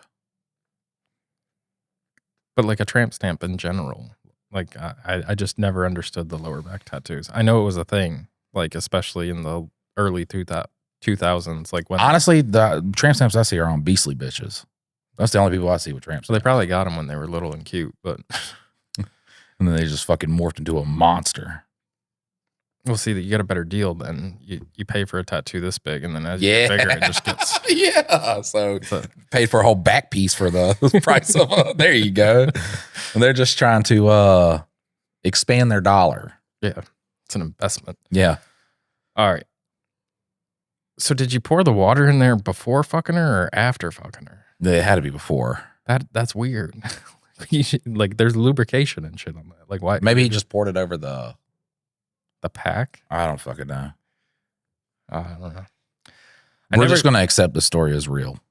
I never said anything because I knew he loved her, and hopefully if he did find out that she was a cheater, I could still be there for my brother. Well, they had a healthy baby boy in August. I called him, congratulated him, and told him he's going to be a great father. Later that year around Christmas, terrible friend. Yeah. You do not cover that up. Like, you're not in the wrong, except for when you now are hiding the secret. At least tell me you blew my girl's back out. Like, yeah, I'm not going to be mad at him. Literally, I'm going to sit there and be like, so you were at a bar. You just ran. You don't know what my girl looks like. I'm not going to sit there and fucking punch you in the face. We're not going to be any less of any friends. If anything, we together can go jump my girl. In that moment, like when you be like, hey, dude, I hate to break this to you. I was at Hooters last night. I met this girl. We were fucking. She has the same tattoo as your girl. We need to figure this out. Unless that tattoo is like one that a bunch of people have. I fucked your girl. I did not know she was your girl when I fucked her, but I want to let you know.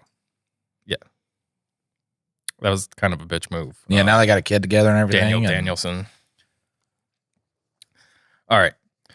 So later that year around Christmas, I was at my mom's house. She yelled for me to come to the kitchen. She says, "Where did Connie, Sam's mother, get this baby picture of you from?" She shows me the phone, and it's not me. It's Sam's baby boy. I try to laugh it off and say, "Mom, you don't know your own baby boy? That's all babies Sam's look the same, though. All fat white babies look the same." I mean, to a point, yeah. I can't confirm or deny if my mom is psychic, considering we don't believe in them, but my mom just knows shit like unspoken secrets. She stares at me as if she's reading my mind. I give her a look and then walk away. After we eat dinner, she brings an old photo album and shows me a few pictures. Then she shows me a baby picture of my dad, and it's uncanny how Sam's baby looks like my father as a child. I was silent for a few seconds, but it felt like an eternity. My mom says, "You better say something." I wasn't sure if she knew, but she probably did. A tear dropped, and I said, "I just miss my dad." Well, the kid is getting bigger, and I talk to Sam and his son every week, not Erin. She's usually not around when we're on the phone. They're living a happy life with a healthy baby, but in the back of my head, I feel like Erin is going to hurt Sam with her cheating. The crazy thing is, she also holds a nuke if she ever wants to ruin Sam's life. I still don't know what to do because I'm present in the little guy's life, just not in a parental role. I am his godfather, so I buy him lots of gifts, and I am planning to move to Charlotte to be closer to Sam.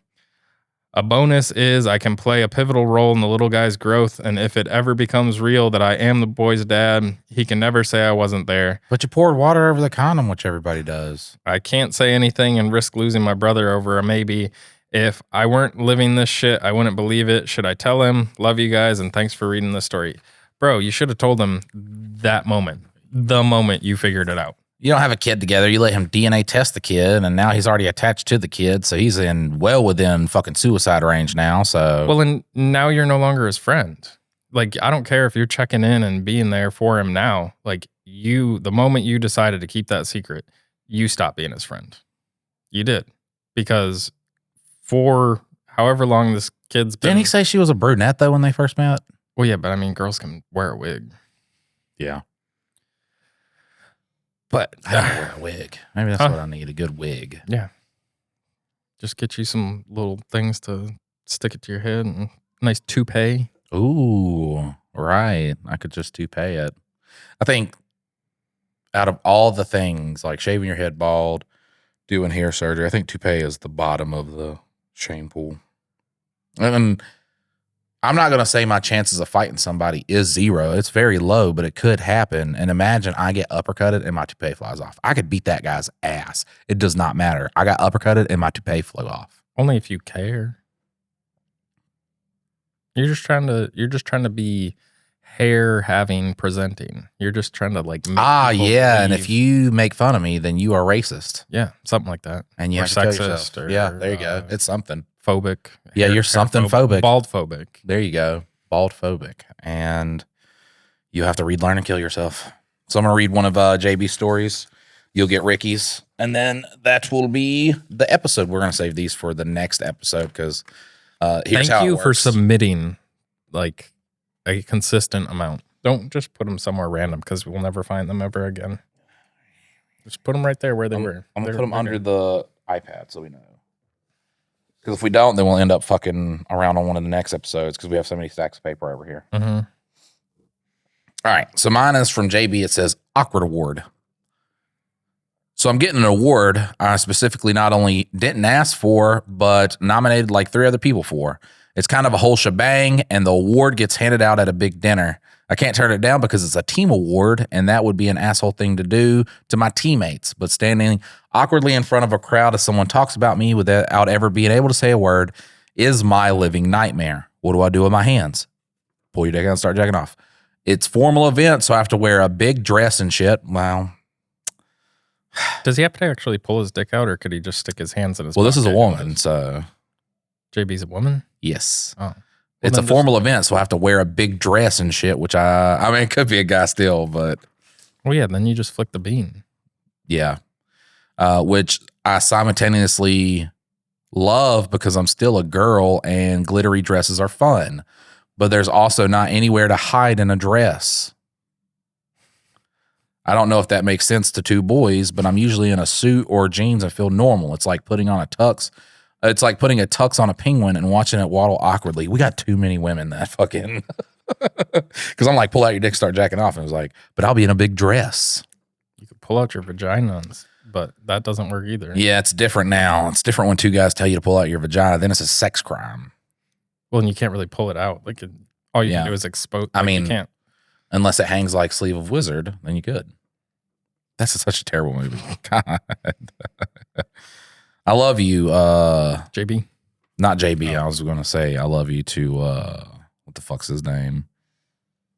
Names just, I can remember any name except for when it's time to remember that name. Yeah. And then I can't do it. Eastbound and Down. Oh. Fuck. And then what sucks so bad is you forget the name. And then the person that you asked also forgets the name. Well, yeah, because it's Righteous Gemstones. Yes. Too. We're going to remember it. Mick. Doesn't it start with a D? Danny Danny McBride. McBride. Yep. Danny See, I remember the Mick, and then you remember the D, and then we got Danny McBride. I love you, Danny McBride. He's awesome. But that one did suck. All right.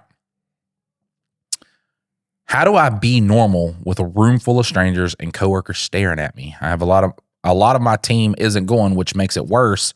So instead of like 8 to 10 people, it's going to be like 3 or 4 of us just standing in the middle of a makeshift dance floor while someone on a podium talks about us. Help me not pass out from embarrassment / awkwardness. I'll take any tips available. Also, it's an open bar. I've already thought about hitting it hard, but I'm a lightweight who gets handsy and way too affectionate when drinking, and the award is for our work on a sex crime, so that feels like a bad idea. She's like, I can't drink a lot or I'm going to fuck somebody. We'll just get handsy. She didn't Right. say fuck, but she's going to get... Well, I mean, I think her specifically saying it's for a sex crime. Yeah. Oh, wow. And so if she gets real like, So that feels like a bad flirtatious with idea. people, then... How do you feel less awkward in rooms? You're just trying to blend into a bush, a la Homer Simpson. I think you come up with a super banging ass dance routine that you just do while you're down. I bite the insides of my cheeks or pinch myself when something like that happens. You say pinch really weird. Pinch? Pinch. Wow, whatever. You make fun of me too much, okay? You stop it. You just got some You stop words it. that You I'm just stop like, it. What? I can't do different words just like I can't not pinch the side of my penis when I pee, okay? It's just things that I started when I was a kid and I haven't been able to drop them. So should she pinch the side of her vagina But to keep her like focused in the moment and present? And to help her pee. But Spooky Woods was the fucking worst. The worst. Because he was like, hey, yeah, we're going to do this cool thing where we put you on this bridge and then the DJ is going to announce you. And I was like, oh, let's do none of that. Let's do none of that. And he's like, we're going to do it. And this is a thank you to helping us out and everything like that. I don't need that. Yeah, I don't need that. It prevented me from going up there because he was like, yeah, we want to do it again. And I'm just like, yeah, no, I'm sick. I got COVID, flu and COVID kind of got together and they were like, yeah, we're going to make a new, and I got that. So I hate that shit. I don't want to stand anywhere while people, fucking clap or do anything.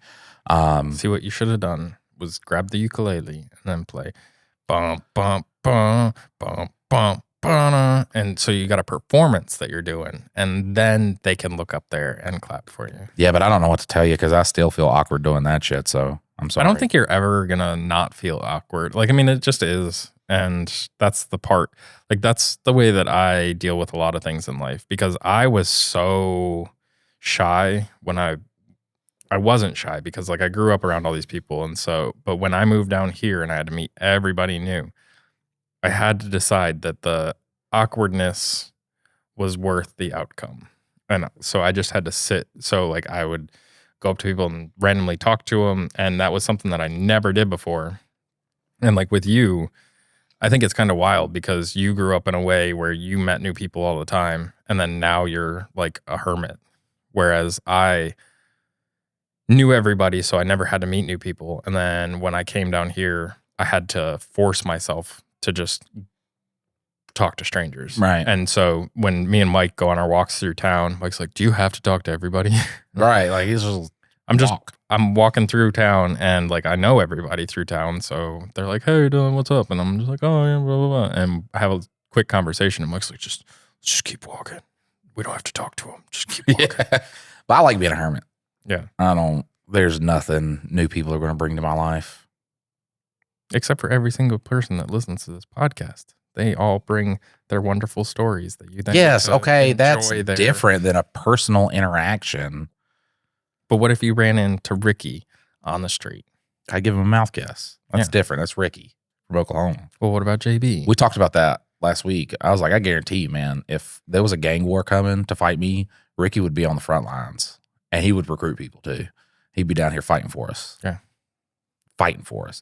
But yeah, you also have to understand too that a situation that's awkward for you is not, nobody else in the room is going to think this is an awkward interaction. It is something that only lies within your being. Everybody else is going to be a normal event. They're going to be happy hearing your accomplishments. The person who's talking about your accomplishments is going to be happy saying your accomplishments. So while you feel awkward, yes, and nobody can take that awkward feeling away from you, you have to understand that you're the only person that feels awkward about this. Everybody is happy to hear the nice things about what you've done, the things that you've done at work. So while it does feel awkward to you, everybody else is going to feel normal. And everybody else would feel awkward for the most part. There's a few people that they want the spotlight on them, but for the most part, everybody that's going up there, that because your award's not the only award, every other person's like, don't know what to do, just sitting here waiting for my award. Like nobody is excited to be up in front of everybody. Right. So you are just one of the dozen or so people that are going to have that awkward moment that night. And they're going to fake like they don't mind it, and you'll fake like you don't mind it. And everybody will be like, that was kind of pointless. And then they'll think nothing of it. Yeah. All right, we on to Ricky? Yep. Title, A Real Place. Hey there, Mike and Dylan. It's a me, Ricky from Oklahoma.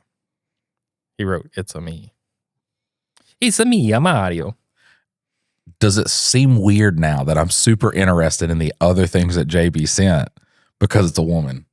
Yeah. No. I don't think we've ever got like back-to-back stories from a woman. I think JB's written in multiple times now. And we just never realized it was a woman? Yeah. I wonder how many times we gave JB a dick in their story. We give everybody a dick. Everybody gets a dick. Everybody gets a dick, okay?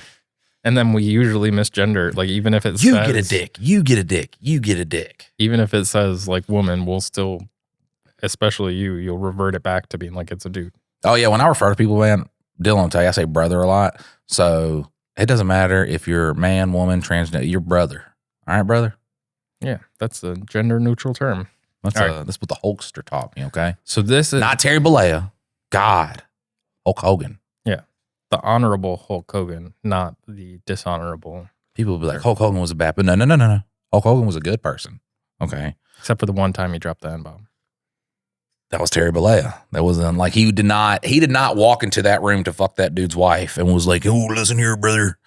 I'm about to run, Hulkamania is about to run wild on your wife's pussy. That never happened, okay? So it was Terry Bollea that did that. Hulk Hogan never did anything bad.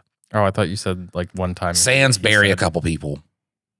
Take the spotlight off of Bret Hart when he beat when Yokozuna beat Bret Hart, and then Hulk Hogan came in after the steroid trial and beat him. I think that was WrestleMania 7 or something. Didn't you say he said the N-word on like TV one time? No. Like, oh. Nope. I thought. Vince McMahon did. Okay. All right, back to Ricky's story.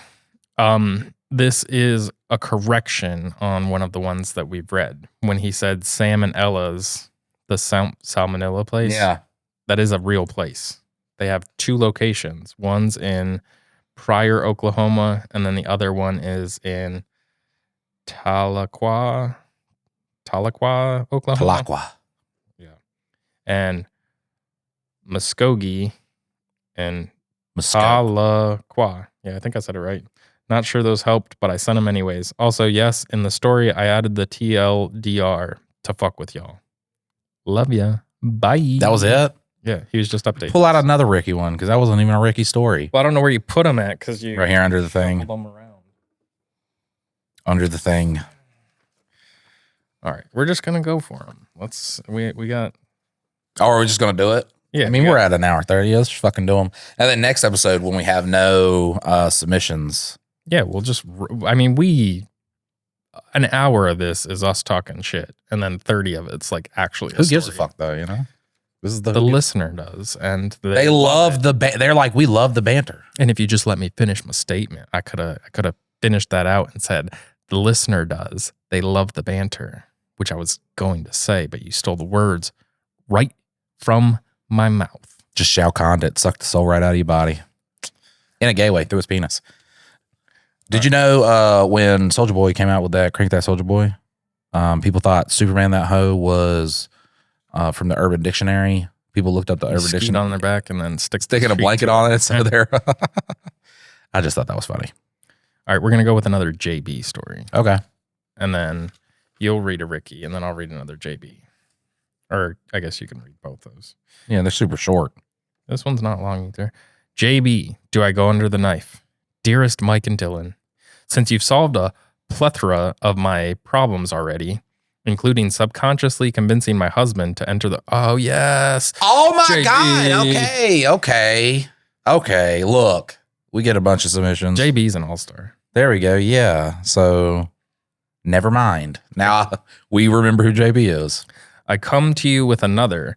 I'm a mom of 2, the youngest being 6 now, and I decided to take the bridge to 40 as an opportunity to focus on myself. So for the last couple of years, I've been working... We told a 40-year-old mama, too, to pull out her pussy at a fucking award ceremony. Solid advice, bro. True.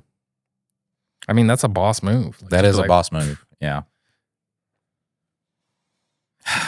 So for the last... What do they cancel us on? Like, there's so many things. We'll see if we just give them a plethora of options. It's like too many, yeah. It's like you can't point out one because then everybody's going to be arguing what's the worst thing. Well, that thing's worse. Well, no, that's not so bad, but this is worse. Yeah, we just give them the whole buffet of cancel. And then you just can't. It's like Alex Jones. Yeah. Like if you got all these things, it's like, well, there's so many things you can't do it. So I think denying dead kids is that's peak though for him. Yeah. And it's such a stupid thing too. Like if there are people out there who's like, my kid got murdered at school. Okay. Don't be like, no, it didn't happen. They're turning the freaking frogs. That didn't happen. They're all say crisis actors. You could say, hey, they sent the gunman there. They knew the gunman. They trained the gunman for that. Could still be a conspiracy. That's a way better conspiracy than being like, no, your kid didn't die. It's like, here's a picture of the dead kid. Here's a picture of the kid when it was alive. Here's a picture of us hugging the kid while it was alive. Do you believe us now? Also, he had the worst lawyer ever who sent in the defense. He sent them his text messages. All the emails, yeah. Text messages, yeah. I think you're supposed to, aren't you? Especially if you get a nice little $150,000 payment for that. Then you're just like, oops, accidentally sent it to him. You're going to lose anyways, dog. Yeah. I mean, such a shitty hill to die on. Right. This is the worst hill to die on.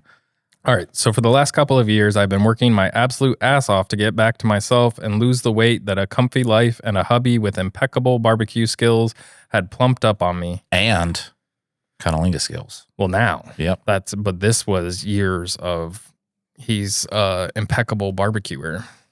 He only makes Lexington barbecue because it's world famous. This is the capital of the world barbecue. None of that junky brisket or ribs. Ew. Only Lexington. Only Lexington. I've lost over 100 pounds and just recently hit the major milestone of being back under 200 pounds for the first time since I was like 16. Now I'm all about giving myself the well-deserved props for that, but this is the part where I need your advice. I want to get plastic surgery. I have a She wants to do a mommy makeover. I have a fuck ton of loose skin, and my titties, while gigantic, are feeling like deflated balloons. I've done consults and got insurance approval for essentially a tummy tuck and a boob lift. My husband is incredibly supportive and 99%. Oh, is he? Is he? Is incredibly supportive in 99% of what I do, but keeps telling me the idea of me getting an elective surgery for something that doesn't bother him scares him.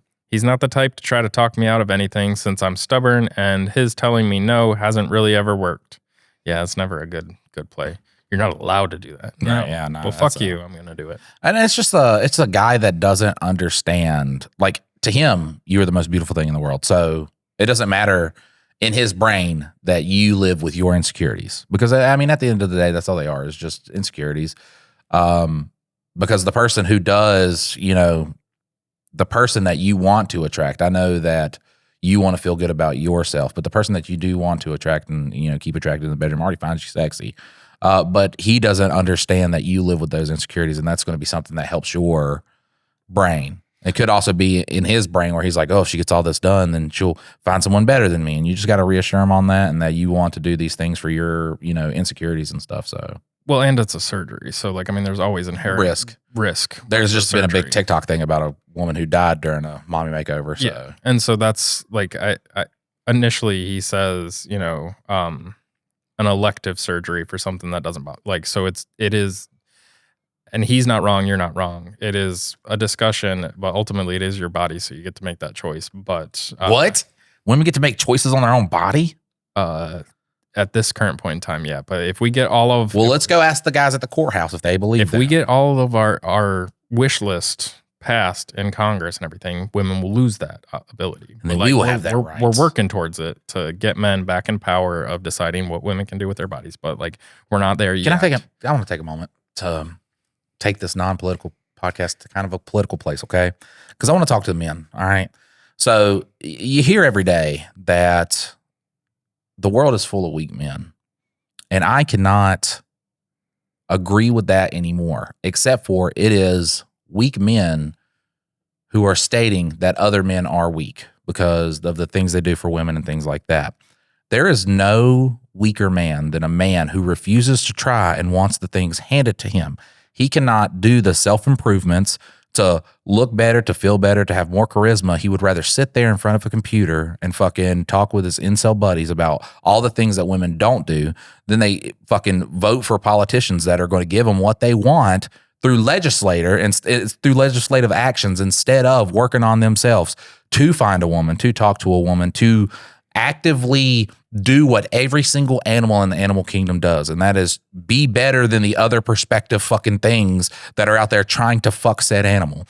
They would rather circumvent all that and have something handed to them. And there's nothing worse in this country than getting a fucking handout, you lazy motherfucker. So how about you work on yourself a little bit, okay? If you're real fucking fat, lose some goddamn weight. If you're real fucking smelly, take a goddamn shower. If you got a neck beard, trim that shit up. If you don't know how to talk to a woman, learn how to fucking do it. Put in the work instead of having shit fucking hands-made, tailed, handed to you.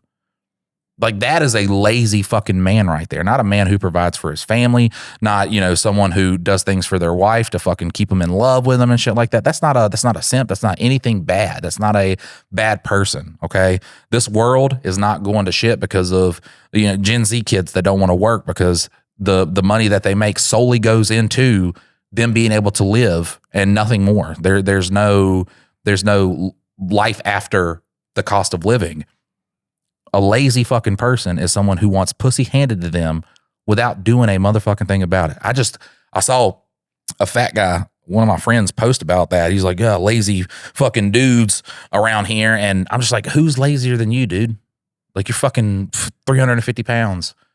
Like, you got a fucking a damn Dagestani fucking beard around your fucking head. No mustache that connects it. Just the fucking Dagestani beard. And you're like, why doesn't a woman want to have sex with me? Because you're nasty looking.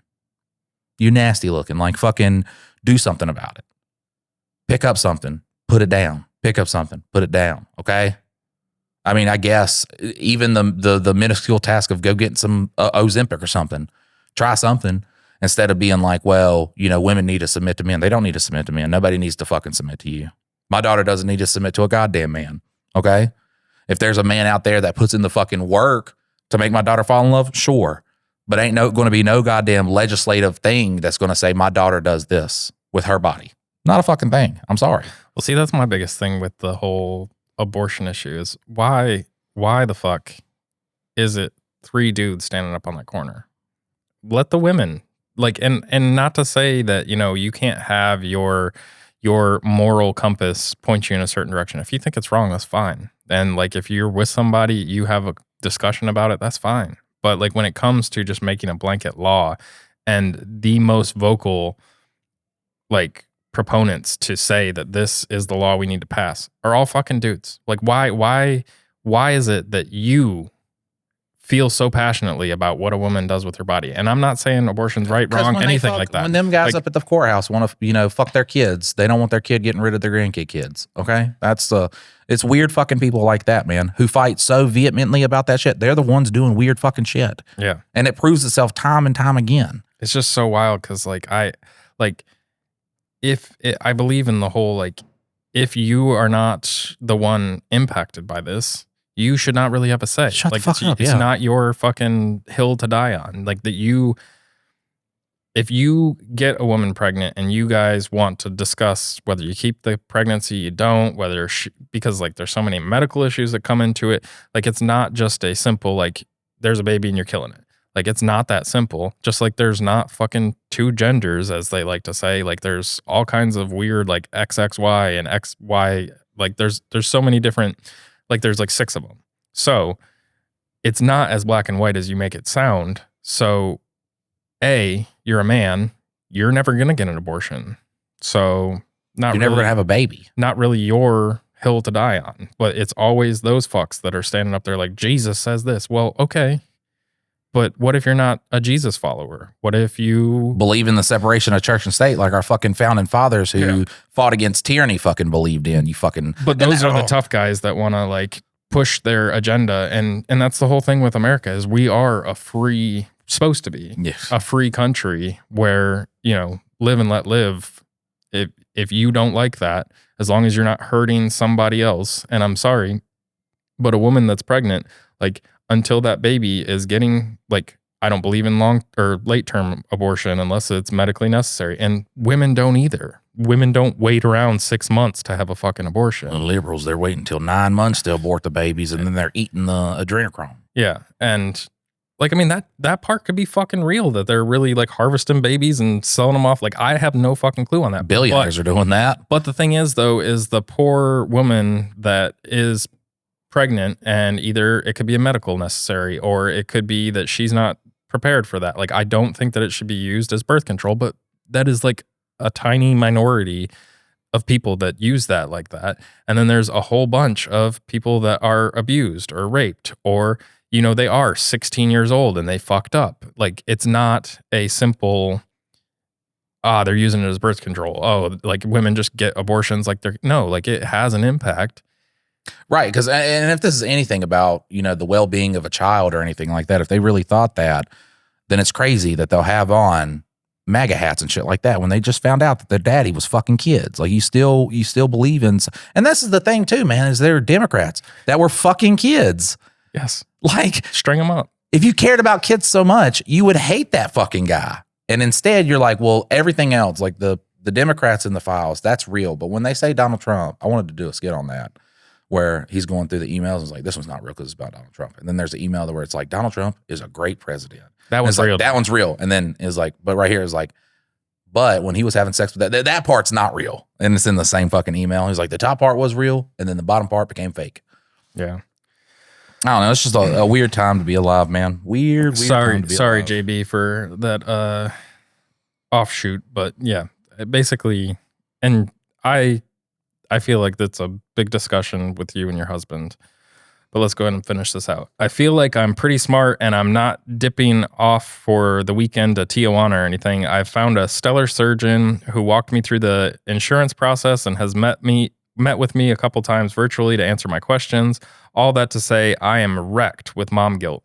This is something I hope will make me feel better about my body, but it will take me out for about 6 weeks, putting a lot of extra work and mental stress on my husband.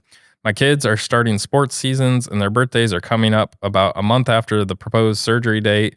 Like most moms and wives, I keep our schedules running like a well-oiled, albeit chaotic machine. So, Mike and Dylan, you spelled Dylan wrong there. What'd you do that for? Did she do Dillion?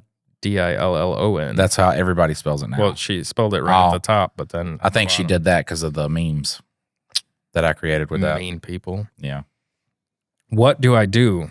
All capitals. If you got the money, do it. How do I decide if I go through with the surgery or not? Am I selfish for prioritizing basically a vanity project over the needs of my family? I'm torn between the after photos of how my life could be post-surgery and the responsibilities I have every day. Help. I mean, I think my biggest thing is like your husband finds you attractive right now. Like he thinks you're beautiful. Your self-confidence is tied up in this. And like, yes, you will feel better and all that stuff, but like, you don't have to do this to be beautiful. Like you've got it. If you want to, that's 100% your decision. You make those decisions. And like, I understand the guilt and all that other stuff that's pulling on you. Ultimately, if it is something that you desire, you and your husband just got to work it out together about like what this means for the family. You're going to be out for 6 weeks. He's going to have to pick up the slack. Like, and from what it sounds like, he's a great husband. So you guys will work through it and figure it out. But yeah, if it's something that really you feel is going to be a big impact on your life, you make that decision and decide if the downsides outweigh the upside, and you just make that decision. I know my wife has talked about, she's talked about like lip fillers and Botox and all this other stuff. And I've tried to tell her that she doesn't need it. If she wants to, ultimately it's her body. But I mean, at one point she was talking about getting fake boobs. I'm like, that's a your call thing. Like, I love your boobs. Show them to me. Yep, I like them. So you're doing it 100% for you. And I know that it is a self-confidence issue. I guess I've just reached a point, and I've been there most of my life, but like I know who I am and I'm comfortable with who I am. Like, I'm a little overweight. I wish my dick was like an inch bigger, but I really don't care. I actually don't. Like, it is like I'm completely okay with who I am as a person. So I know for women it's a lot harder, but like I think that women a lot of times they want other women to then see them more beautiful. It's it's you, but it's you in comparison to other women. And that's who I know my wife competes with. And I'm like, bro, like, you look so sexy. Like, if you were to see these other people that you compare yourself against, like, they've got all the same issues. Like, she wasn't going to wear shorts the other day because cellulite on her legs. I was like, what the fuck are you talking about? Like, nobody is like inspecting your legs. She's like, yeah, but I got a little bit right there. I was like, mention it. I was like, what the fuck are you talking about? Because how do they see that? Like, unless they're just staring, and isn't that awkward? Like, why the fuck they staring at your legs? Right. Imagine I was like, she had a little bit of cellulite on your leg. He's like, dog, why are you looking at my wife's legs like that? Yeah, but like and when I see a beautiful woman, I'm just like, she's gorgeous. Like, imperfections and all. Dylan, is she gorgeous, or do you see that thing on her wrist? There's got like a weird birthmark. There's like a birthmark on her wrist or something. Like that. Threw me off. Fuck, I hated it. Those ass and titties. And And she said she's got JB says she's got gigantic boobs. So like, I mean, we don't know. You know what I'm saying? we got to be. We have to skirt around the female listener jokes. We do, yeah, because it's a lot. We could talk about dick and balls all day, and everybody's like funny. But as soon as it's like boobs, it's like, y'all went a little bit too far on that. Now the only thing, like, and poor women. You know, they had a rough go about it in the early 2000s, being called not beautiful and shit like that. And it stuck with a lot of women. Well, I think it was 70s all the way through. Yeah. Like it was. But if someone's like, well, I'm thinking about doing a surgery, I'm usually like, you know, you don't have to put yourself at that risk. Today, surgery is a lot more like safe. But anytime it comes to like rhinoplasty and she does got like a honker, I'm just like, you go, girl.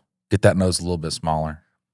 One of the things that happens though is a lot of people that get a nose job, they don't just get one. Like they get it and then they do it again because they're like, I mean, it's like the Michael Jackson thing. Like that's what I'm saying too. It's a slippery slope of plastic surgery. Yeah. And then you want to get this done and then this done and this done. And it's more of a work on your self-esteem than doing anything like that. When it comes to a mom just wanting to, I mean, if you can financially do it and it not affect your family, just do it. Yeah. Like, just do it. And if it's going to bring up your self-esteem that much, do it. Now, if you do it and then you say, well, now I want to do things to my face, understand you have a problem then, okay? Because you got the things that you were most worried about done, and now you're still not satisfied with how you look. That's when you say, okay.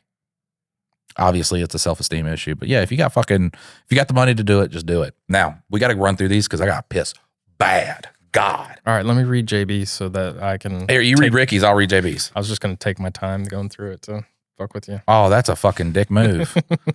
I would get up to go piss halfway through. So TV recommendations is from JB. I'm looking for some recommendations for good old bingeable shows. I do not want to wait for 2 or 3 episodes to be released and then hang out till Christmas for more. So maybe older shows or ones that are a few seasons deep. I have never seen Reno 911, and I'm starting that right now. I actually hated Reno 911. That's pretty funny. The only thing is it's too outlandish. And that's what I got scared with The Adventures of Clever Sykes and Peter Baskins. That was too outlandish, like Reno 911. Reno 911 is just like The Office. It has a little bit of normalcy in it. You lose that later in the seasons, just like every show flanderizes itself. Parks and Rec, you get a little bit of normalcy. It's like Reno 911. It's always outlandish shit, top to bottom, doesn't stop. A show that I find better than Reno 9, what's the police show? I just started that a couple weeks ago. I'm like, the end of the first season. I still don't know the Brooklyn name. Nine-Nine. Brooklyn Nine-Nine. There you go. Brooklyn Nine-Nine has a bit, like there's competency in the fucking, what's his name?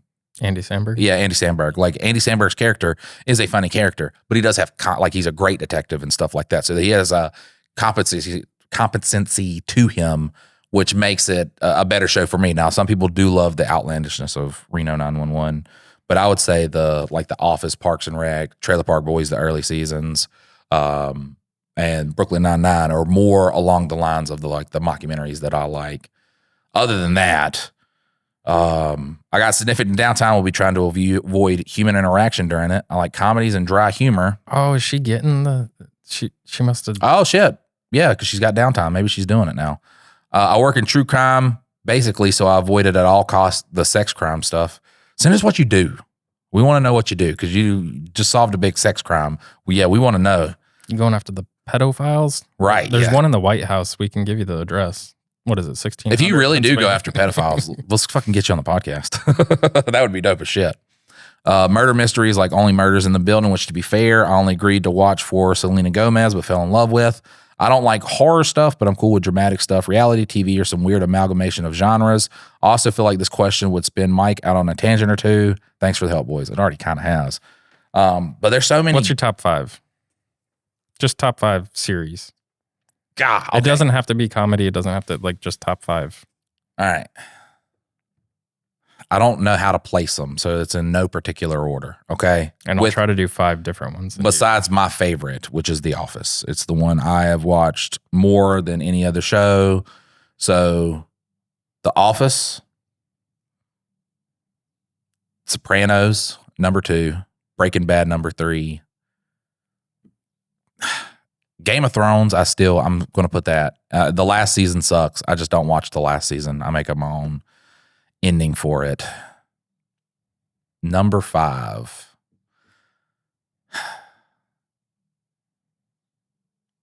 I'm trying to think of, because I have my funny ones that I can watch repetitively. Then I have just like the good ones where I couldn't wait for the next episode. It felt like an event when I was watching a season finale. So I just put a fun one, and just because I watched it with my daughter, and it is a decent show overall, Stranger Things at number 5. All right, so I'd go with Ozark. That's a banger show. The Expanse. It was like an Amazon sci-fi one. That one was great. And then anything by Tyler Sheridan. I don't know if it's Taylor or Tyler, but so that's like Yellowstone, 1985 or 1885, 1925. Those are great ones. Landman, all those. He does that. He does that one too. Yeah, I need to watch at least the Landman one. that one. It's like, I mean, it's good, and then there's like bad parts of it, like because like the whole like arc of the wife and daughter is just kind of annoying. Like they're just spoiled or suburban women. The only thing is with shows like that, once you watch Sons of Anarchy, I just feel like I've seen it all. Oh yeah, Sons of Anarchy was a solid one. Yeah, I mean, but it's like once I saw that, it's just like Yellowstone. I started watching, and I was like, nah, this is Sons of Anarchy on a ranch. And yeah, but I mean, they're still good stories, right? Like I mean, and it's basically a soap opera that extends out for a long period of time, and then they've got certain adversaries that they're going up against. But I mean, that's Game of Thrones ultimately is like all these random Sons of Anarchy in Westeros. Yeah. I mean, that's basically storytelling. You got to have this, they get confronted by this, and then they're going to either overcome it or it's going to lead to another one. And then number 5. Think of it fast. I'm just trying to think of something that. The Dark. The Dark. Oh yeah. There you go. Look, I know. That one. I had to watch it just from how highly you talk about shows. I know that you like The Dark a lot, and it's a beautifully shot, and then it's just epically like the weird mind fuck of it is great. Don't go into it because that's literally the next show I'm watching. Okay. After I get done with but watch it in German with subtitles. Yeah, Do I not can watch it overdubbed. Fuck me, Squid Game season 1. Squid Game season 1. I never watched it, but season 1, great. Yeah, you can't watch. I'm sorry, you cannot watch the. Yeah. Hello. How are you doing? Where are you going? How are you doing that? All right. So that Mike can go pee. We're gonna finish off with Ricky from Oklahoma. Love you, Ricky. Title, my wife. Hey there, Mike and Dylan. It's me, Ricky from Oklahoma. This is an advice email. It's about the newest episode of MADHD. My wife really doesn't listen to the podcast. She's kind of lame like that, but I love her anyway. So the first submission made my wife from the other room say, "Damn, that's mean." It was the guy bullying his coworker into losing weight. Now we're listening to the first Coke story. You finish the email and she goes, "I thought they were talking about soda." Okay. I love you. Bye. If your wife don't like it, don't force her to watch it. No. I mean, a lot of wives do, and you might start eating more tacos at that point. But. That is true, yeah. All right, guys, listen, we love you so much. Remember to submit so we can have big, long episodes like this. I mean, we're going to go off on even more tangents because Mike's not. The literal thing that stopped this podcast right now is me having to pee. That's it. Not that Mike needs a cigarette. Not that Mike needs a cigarette. So I guarantee you 2 days, Judge and Betty's going to eat as well. So listen, guys, we love you so much, and we will see you next time. Later.